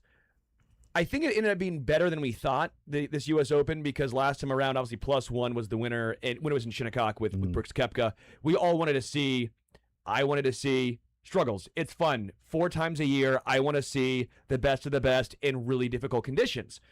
Conditions were not that difficult, but clearly the course played that way because the greens were more receptive and softer than normal, right? They were watering those things a couple times a day. Syringing them. I mean... But clearly didn't matter with only 3 guys finishing under par. Now, I will say... It's very windy. Very windy, but it's always going to be windy out there. There's nothing to block anything on Saturday and Sunday. I mean, the members play in as tough conditions on a given Tuesday, probably with firmer greens. But clearly this was a test when only 3 dudes do that. Only 6 guys overall finished even or better. Yeah. I mean, this is what I wanted to see. I don't know if you guys felt the same way, but I like seeing... I didn't mind. I like a battle to the finish. We had a little bit of one. There was Sam Burns tried making it close to an extent when he finished 3, and Wyndham Clark had to 2-putt from, was it 52 feet? Yeah. Well, and then he makes on 17. birdie on 17 when bogey was probably going to be the score on that drive he sent left and into the gunch. I think it's interesting when you bring up Rory and sort of giving the pass on a lot of things because. Maybe it's the accent, I don't know. But this is an American at the U.S. Open that's being booed, whereas if it was Rory, he wouldn't have been booed. Like, Rory gets cheered for the most part where he goes, certainly not to this level. And I find that to be of interesting as to why Rory has been given so many passes in how he's not shown up to the media. He's thrown his clubs. You know he's my complained. thoughts on this, I know man. he's complained plenty of times. Wyndham Clark, yes, the issue at Oakmont, shouldn't have happened, and he didn't exactly sound or come off as contrite when it took place. But it's interesting a U.S. player, an American player, would be booed that vociferously at the U.S. Open. Yeah, I think it had to do with the incident, and with Rory, I mean, it's winning cures all things. Yeah. He's a winner. He is the mouthpiece of the PGA, basically. And going after the Live Tour probably mean, earned him a lot of cred. With That's this. the credit I have for him is from that. The whole entitlement of a lot of golf fans now that get to these events and think they are entitled to say whatever they want, and after every shot, I'm going to hear mashed potato or give me back my son, which that one's still pretty funny. That one's pretty good, but like if I hear Baba Booey, like what are we doing, dude? Mashed potato I'm done Cringeworthy. with. Yes. Yeah. And so I'm like, what are you doing? I think they were rooting for Scotty though more than anything else. I mean, I don't think it was a Rory situation in this particular instance. I get your point, but this to me felt more they were rooting for Scotty, not Wyndham. If it was Wyndham versus Rory, who knows? Wyndham versus Tyrrell Hatton. I'm trying to think. Burns and Kim, right? Basically. Yeah, but Burns is also American. Yeah. So, and what's Tom Kim ever done to anyone? I mean, Tom Kim was out here just vibing. Yeah, he was. I love Tom Kim. He's funny. Vibing. Yeah, so it's like he was just vibing. And then Keith Mitchell's the best dressed guy on tour. So who shot 4 straight rounds of 70, including a 41-29. I did that to start the Thursday. It was 41-29. Insane. And so he's a veteran of the Korn Ferry Tour. He played in Kansas City several years in that tour. So I always cheer for Keith. No, it was a good major. I was cheered for Scheffler as well. But we had another American win it, and he's a poke, guys. He's an Oklahoma Stater. For you. We'll take even the jerk Oklahoma State. Yes, I will say I do hope he continues to rebrand his. He can do it. He can do it. I mean, DeChambeau did that, and then actually he went to the opposite. DeChambeau's gone back and forth like 5 different times. Yeah. DeChambeau's like, I'm a nice guy. Now I'm back to being a villain. Nice guy, villain. I feel like being a villain this year. I think also part of it, like when it first happens, Wyndham Clark may have been like, you know what, bleep it, I'll be the bad guy. But then after a number of years, you may just get tired of being the bad guy. Yeah. And kind of want to be liked at that point. And all right, so enough of being the bad guy. How do I get people back on my side so I'm not getting booed everywhere I go? I feel booing, especially at a golf tournament like this, is just a little weird. I think weird more than anything else. I think it's weird. Like I would never imagine going, because at least a team, you're not always booing the single person. It's like a team. You're like, this team is bad. Yeah. I mean, it's a lot of people are to blame. They're getting the boo birds. A lot of people don't know Wyndham Clark personally. It's a single entity. It's not a team. I feel it weird to pay money. I mean, I guess you paid money to go here, but you paid money to go there probably and be a part of booing. And it feels. Listen, it wouldn't be like that weird. In Kansas City. Probably wouldn't have been like that in Dallas. You're or right, Seattle, New York. or even Pebble Beach, right? Yeah, it's a New York thing. We have dates now for the Chiefs training camp that came out today.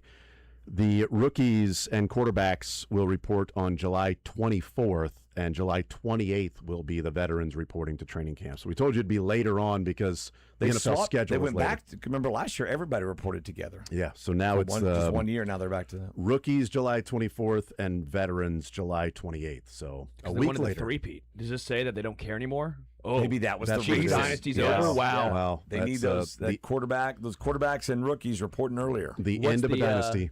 Well, yeah. Who's going to take that first? Who's going to say the end of a dynasty?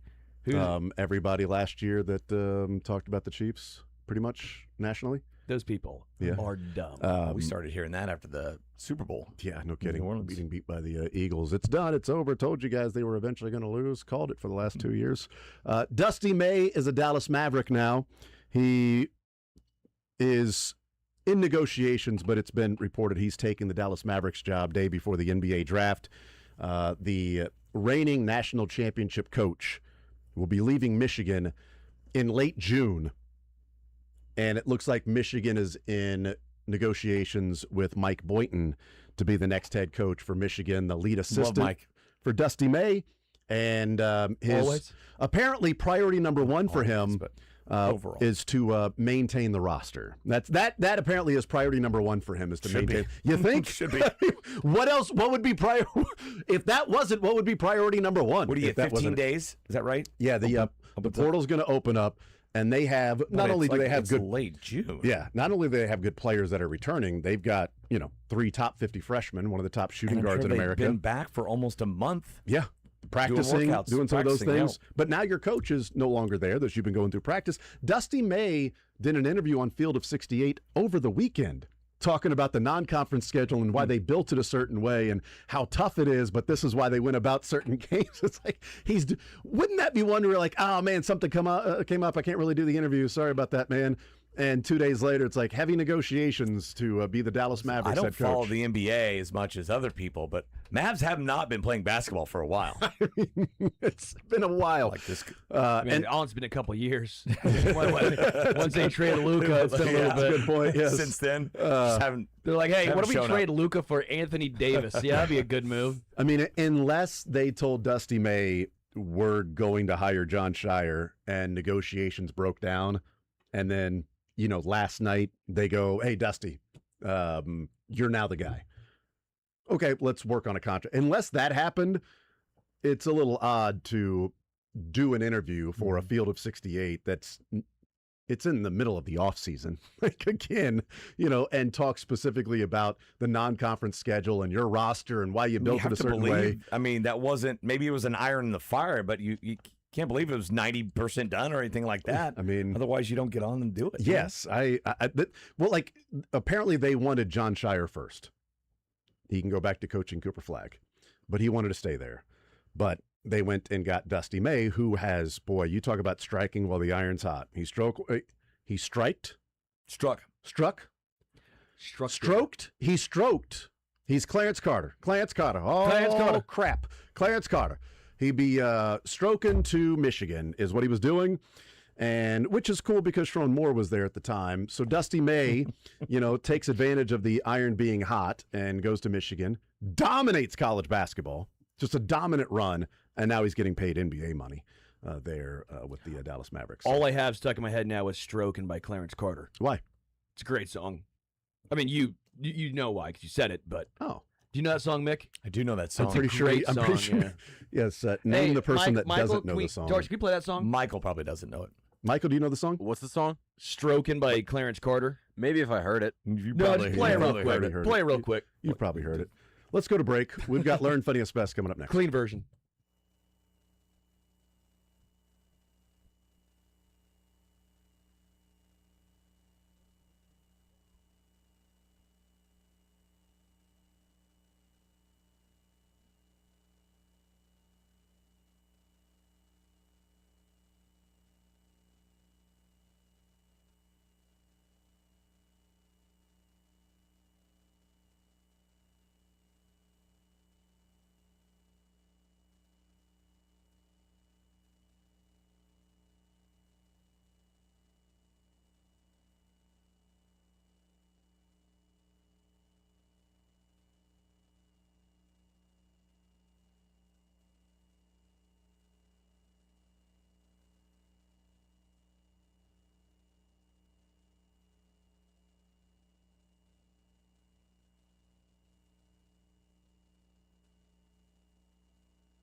All right, a little Learn Funniest Best here on a Monday edition, heading up until 2 o'clock. We've got the College World Series coming up tonight at 6 o'clock.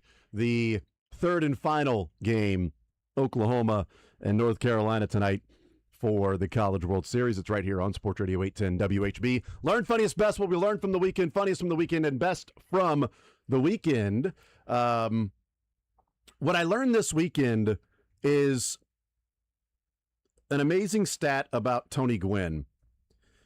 So, Tony Gwynn played college basketball at San Diego State. Oh, I know this amazing stat. Maybe. Yeah, probably, yes. Assists? I don't know. Yeah. That Tony Gwynn ended up his career at San Diego State with more assists, 590, than strikeouts in his 20-year career in Major League Baseball, 434. That's not even close. Yeah. 150 strikeouts less than assists he had in 4 years at San Diego State. Strikeouts in a 20-year career for Tony Gwynn. That's one of the things I learned is also pretty badass point guard at San Diego State to have almost 600 assists in 4 years and really only 3 years as a full-time starter. So Tony Gwynn, quite the player, quite the athlete. I'll tell you what, I don't care what anybody says. They don't make him like him He's a good anymore, sporter guy. Where you just pick up, I'm going to get 2 hits every day. Yeah. Just to go ahead and take this bat, put it on the ball, and get 2 hits. They're singles. They don't work. Oh boy. What'd you learn from the weekend, Sterling? That Josh Hart is a realist. Josh Hart understands his role, and I appreciate it. He goes, quote, I'm a good basketball player, and I can help a team win. But if I'm the number 1 option on that team or number 2 option on that team, not a great team. like number 4, cool. We're a good team. Number 2, get the lottery numbers ready, baby. That's a great line. That self-awareness is lacking in professional sports. I love it. That's why everyone's like, is he saying that he's like, and he's like, no, the point he's making is, I'm a good player. I know my role. I'm not a scorer. Let me be the number 4 option. We're going to be good. He's taken this opportunity. He was on Fallon and was really funny. And then Fallon had him on Password as well. Oh, really? On Password, yes. Nice. Yeah, I saw some of the videos of the different pranks and stuff that Josh Hart does. Like, he's gotten a lot more shine since they won the championship. He and OG, like OG Anunoby being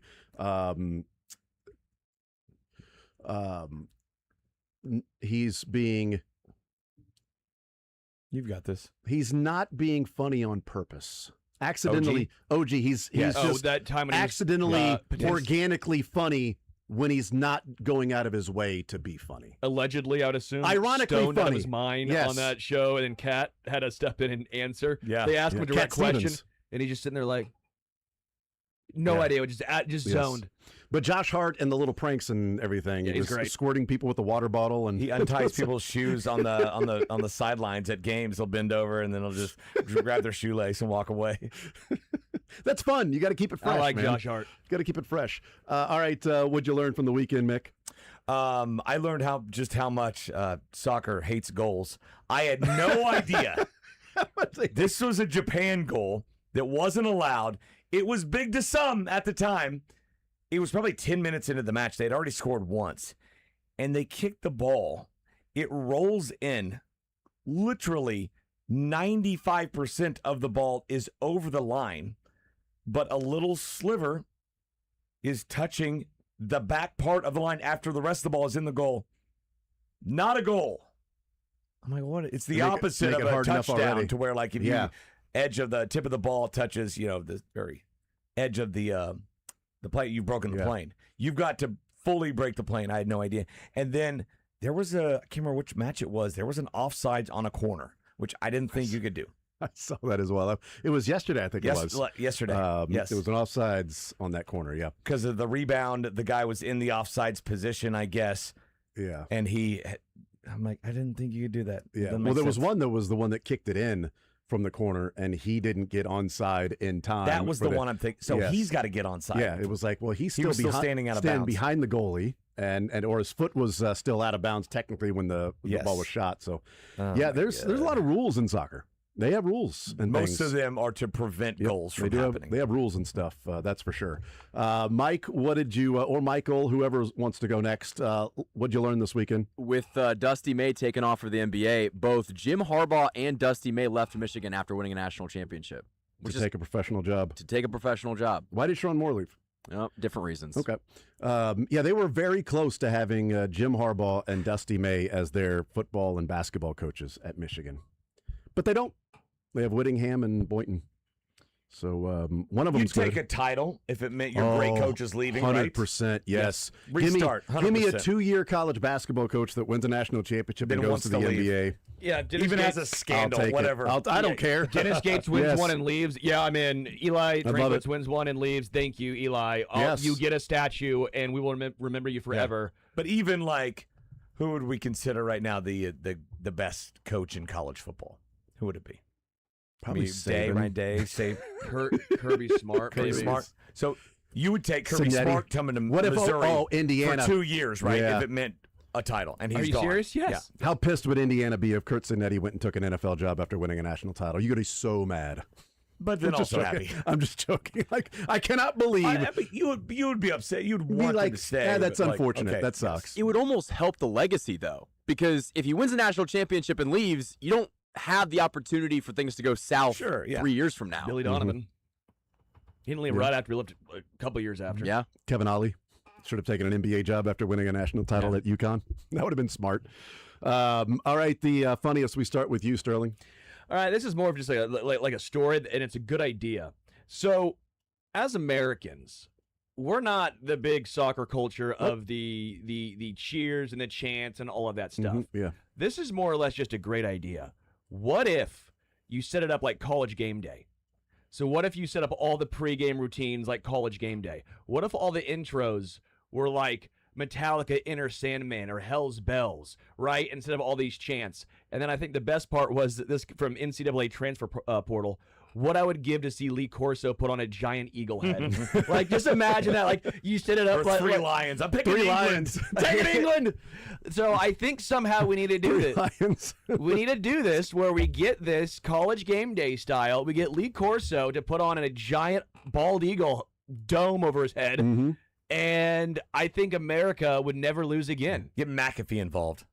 I would get Soccer, McAfee involved. yeah. Too. Honestly, this should be so fun. Like, I get it. We're not a traditional soccer country. So don't force yourself to be. We enjoy winning 1776 and throw on That's right. Was that the last win? some We've had a lot more wins. Oh, well, yeah, that's a big one. It's a big one. That was a pretty big. You're right. That was a pretty big. Pivotal. Some says a pivotal win. It was a pivotal win. Yes. 1945 big win. Yeah, I was going to say 1919 big win. The 40s. That was a pretty significant win. Yeah, in the 40s. America's had some pretty pivotal wins. Yeah, that's true. Okay, all I'm saying is, do this NCAA football style, and America will be rocking even more than possible. Imagine hydration break. The lights go off in the stadium, and all of a sudden you just hear Inner Sandman. All these playing Three Nation Army. No, Camp Randall to jump around. Yeah. No, Camp Randall jump around between the third and fourth quarter. I don't know, man. Awesome. Maybe you get marching bands out there. You play neck, LSU Cheerleaders. style, Dance teams. right? Well, the Germany fans found out about Houston Texans cheerleaders during that match. I'm just saying, you turn off the lights, and for introductions, you do it like an NBA or college football game. All of a sudden, you hear the smoke and everything. Yeah, sure, whatever. Hell's Bells. I mean, Yeah, whatever it takes. the chills. The other team would be terrified. Mm-hmm. They'd be terrified. Yeah, sure. You're telling me Curacao would know what to do Wouldn't you when they wanna hear do it? Hell's Bells? So it's just for the U.S. Oh, you're not saying every team does this. No. Okay. USA only. See, that was my confusion. I thought we were talking Yeah. about every single Yeah. game. Can they would do this. you imagine if Turkey, which they changed their name, No, it's Turkey. It's if Turkey. Turkey hears I don't Like, say if you- I don't say that- ham A.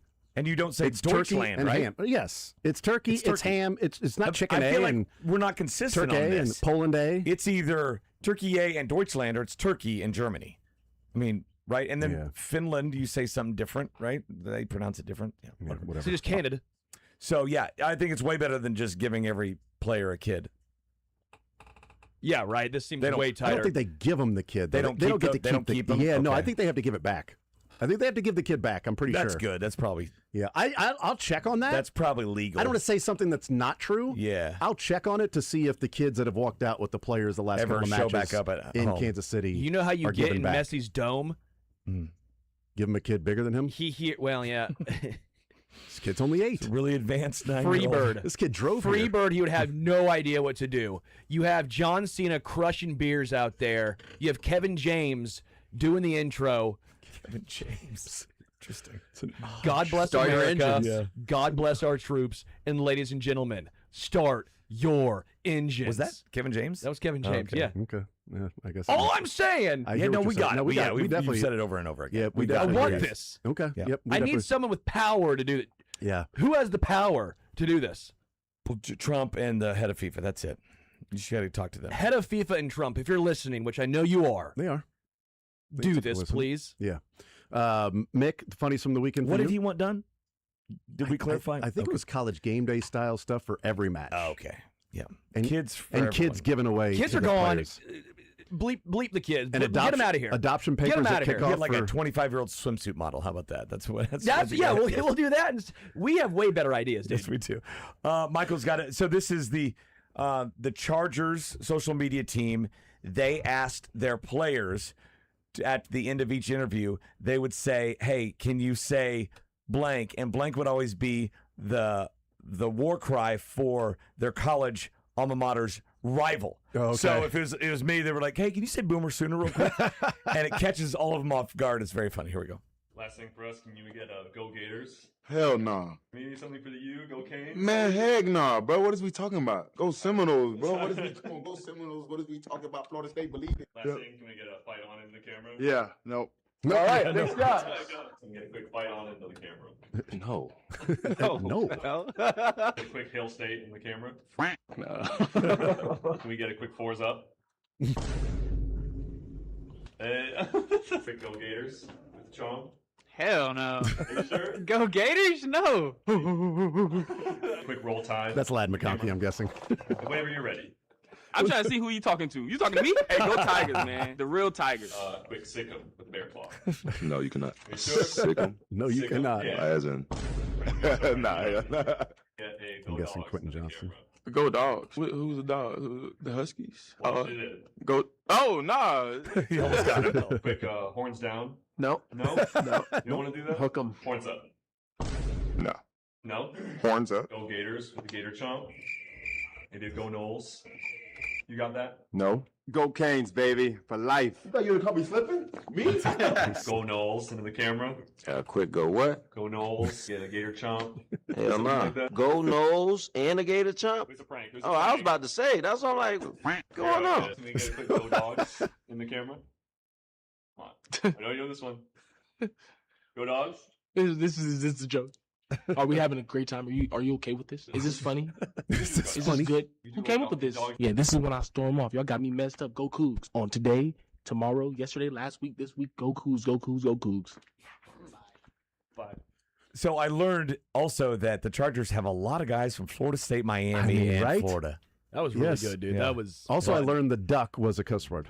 I didn't get it at first. When I heard the duck, it Yes. was like, oh, somebody's Yes. cursing. How The scared do you times. think some of the people asking those were? Because Those are the last guys you want to like taunt. yeah, like a 6'6" D lineman comes Yeah. in, I'm gonna That taunt was the you. last guy. Yeah. He kind of got up and just got on the microphone. He was like, no. Yeah. All right. Funniest for you, Michael. So I went to Cane's on Saturday to grab some dinner, and Ecuador and Curacao fans were there after the game. This was way later on in the evening, and I was trying to figure out, truthfully, what jersey was which. I did not watch the match, so I was trying to talk to the fans, see what country they were fans of, and it took me a while to actually get somebody who spoke English to tell me it was Ecuador, but I was offering to take a group picture because they were just in the booth, they were taking photos, and I go up to this guy and I say, do you want me to take the photo? And he didn't really understand me, but he puts his arm around me and just starts showing me the photos that he took of them in the booth. So that was my fun. So let's see. Did you like the pictures? Curacao was in blue, I believe, that match. They were right? in blue, And but they Ecuador both was yellow. Curacao had like a blue with a yellow accent. It was one of the first matches, first day. Who was it? Well, I'm going to say it was Scotland, whose flag was like baby blue and white, playing some other team whose flag was like red, white, and blue. Scotland was wearing red, white, and blue, and the other team was wearing baby blue and white. South Korea? It was something like that. They just totally switched. I'm like, why are we doing this? The best jersey, though, in that game, the guy was wearing gray because that was the Curacao goalie. He was wearing a gray jersey. It's the best jersey. All right, my funniest from the weekend. I've got 2 clips here, so why not? This one is, I got this from a fellow named Matt Foster. Yes. And this is English forward Ollie Watkins. Finds out about the Chiefs and being in Kansas City and being fans of different teams.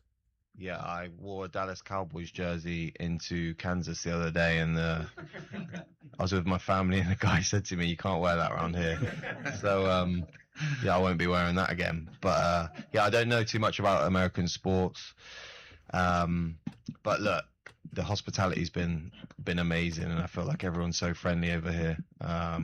But yeah, I need to check out, I think, Joe's Barbecue as well, I think, at some point. It's an odd transition he made. So I like that, too. That guy's really well-versed in dealing with the media. Yeah. Wore a Cowboys jersey. But the hospitality is amazing, and I got to try Joe's. Yeah. Next question, please. Dude, Harry Kane is a huge American sports fan. We talked to him Thursday, right, when he was at the Royals game. Yeah. This last one, Travis Kelce on his bachelor party this weekend in San Diego. This is Connor Zilisch, the NASCAR driver. They went to the NASCAR event, and they were able to sit in the different pit crews and everything. So here's Connor Zilisch on the radio with his pit crew talking about some of the guys that are there. Yes. So Ron pitted on that caution. He's in 16th, you're in 9th. Everybody between you and him are on basically the same lap tires. A few of them behind you pitted a lap before you, so they might be on a lap older tires. I saw Patrick Mahomes standing on one of the sweet trailers. That was pretty funny. Okay, so about that pitch strategy. Jason Kelsey's up on the ship to your right here. Yeah, I think both the Kelsey brothers are here. I know I saw Patrick. He's over in, like, the trailers over by turn 15, in between 15 and the chicane. Yeah, it's right in front of me. Oh, boy. There you go. That's a pit strategy. That's great. That Are turned they going into like 150? Are they Where was driving this around? at? They're just. It was the race in San Diego. The past NASCAR. week? Yeah. Kelsey was on his bachelor party this past weekend. So yeah, that was great. We're gonna do this. We got these guys on old time. I saw Patrick Mahomes up there. one of the crews there. pretty good. Okay, well, Jason's here too. Both Kelsey brothers. All right, let's go to the best. Let's be quick. I'll be quick. Yeah, his final collegiate at bat, Georgia's Colby Branch hit a home run, and his brother Kyle, who plays for Oklahoma, high-fived him because he was at second base. So cool. Great moment. They got the parents in the stands and everything. The umpires brought the lineup cards to the folks that night, and now little brother's going for the title tonight. Yes, North Carolina should win, though. Best, Michael, same thing. Mine was Miles Russell brought his dad out to caddy for him on the 18th hole at the U.S. Open, 17-year-old. What was yours? Chainsmokers at FanFest, as well as that was electric. Also, Father's Day. Played golf with my dad for Father's Day. Nice. Had a great time. Let him Barely win. beat me. Yeah, I you know. let him win. Good for you. It's a Very lot of nice fun. of you. More Zone next.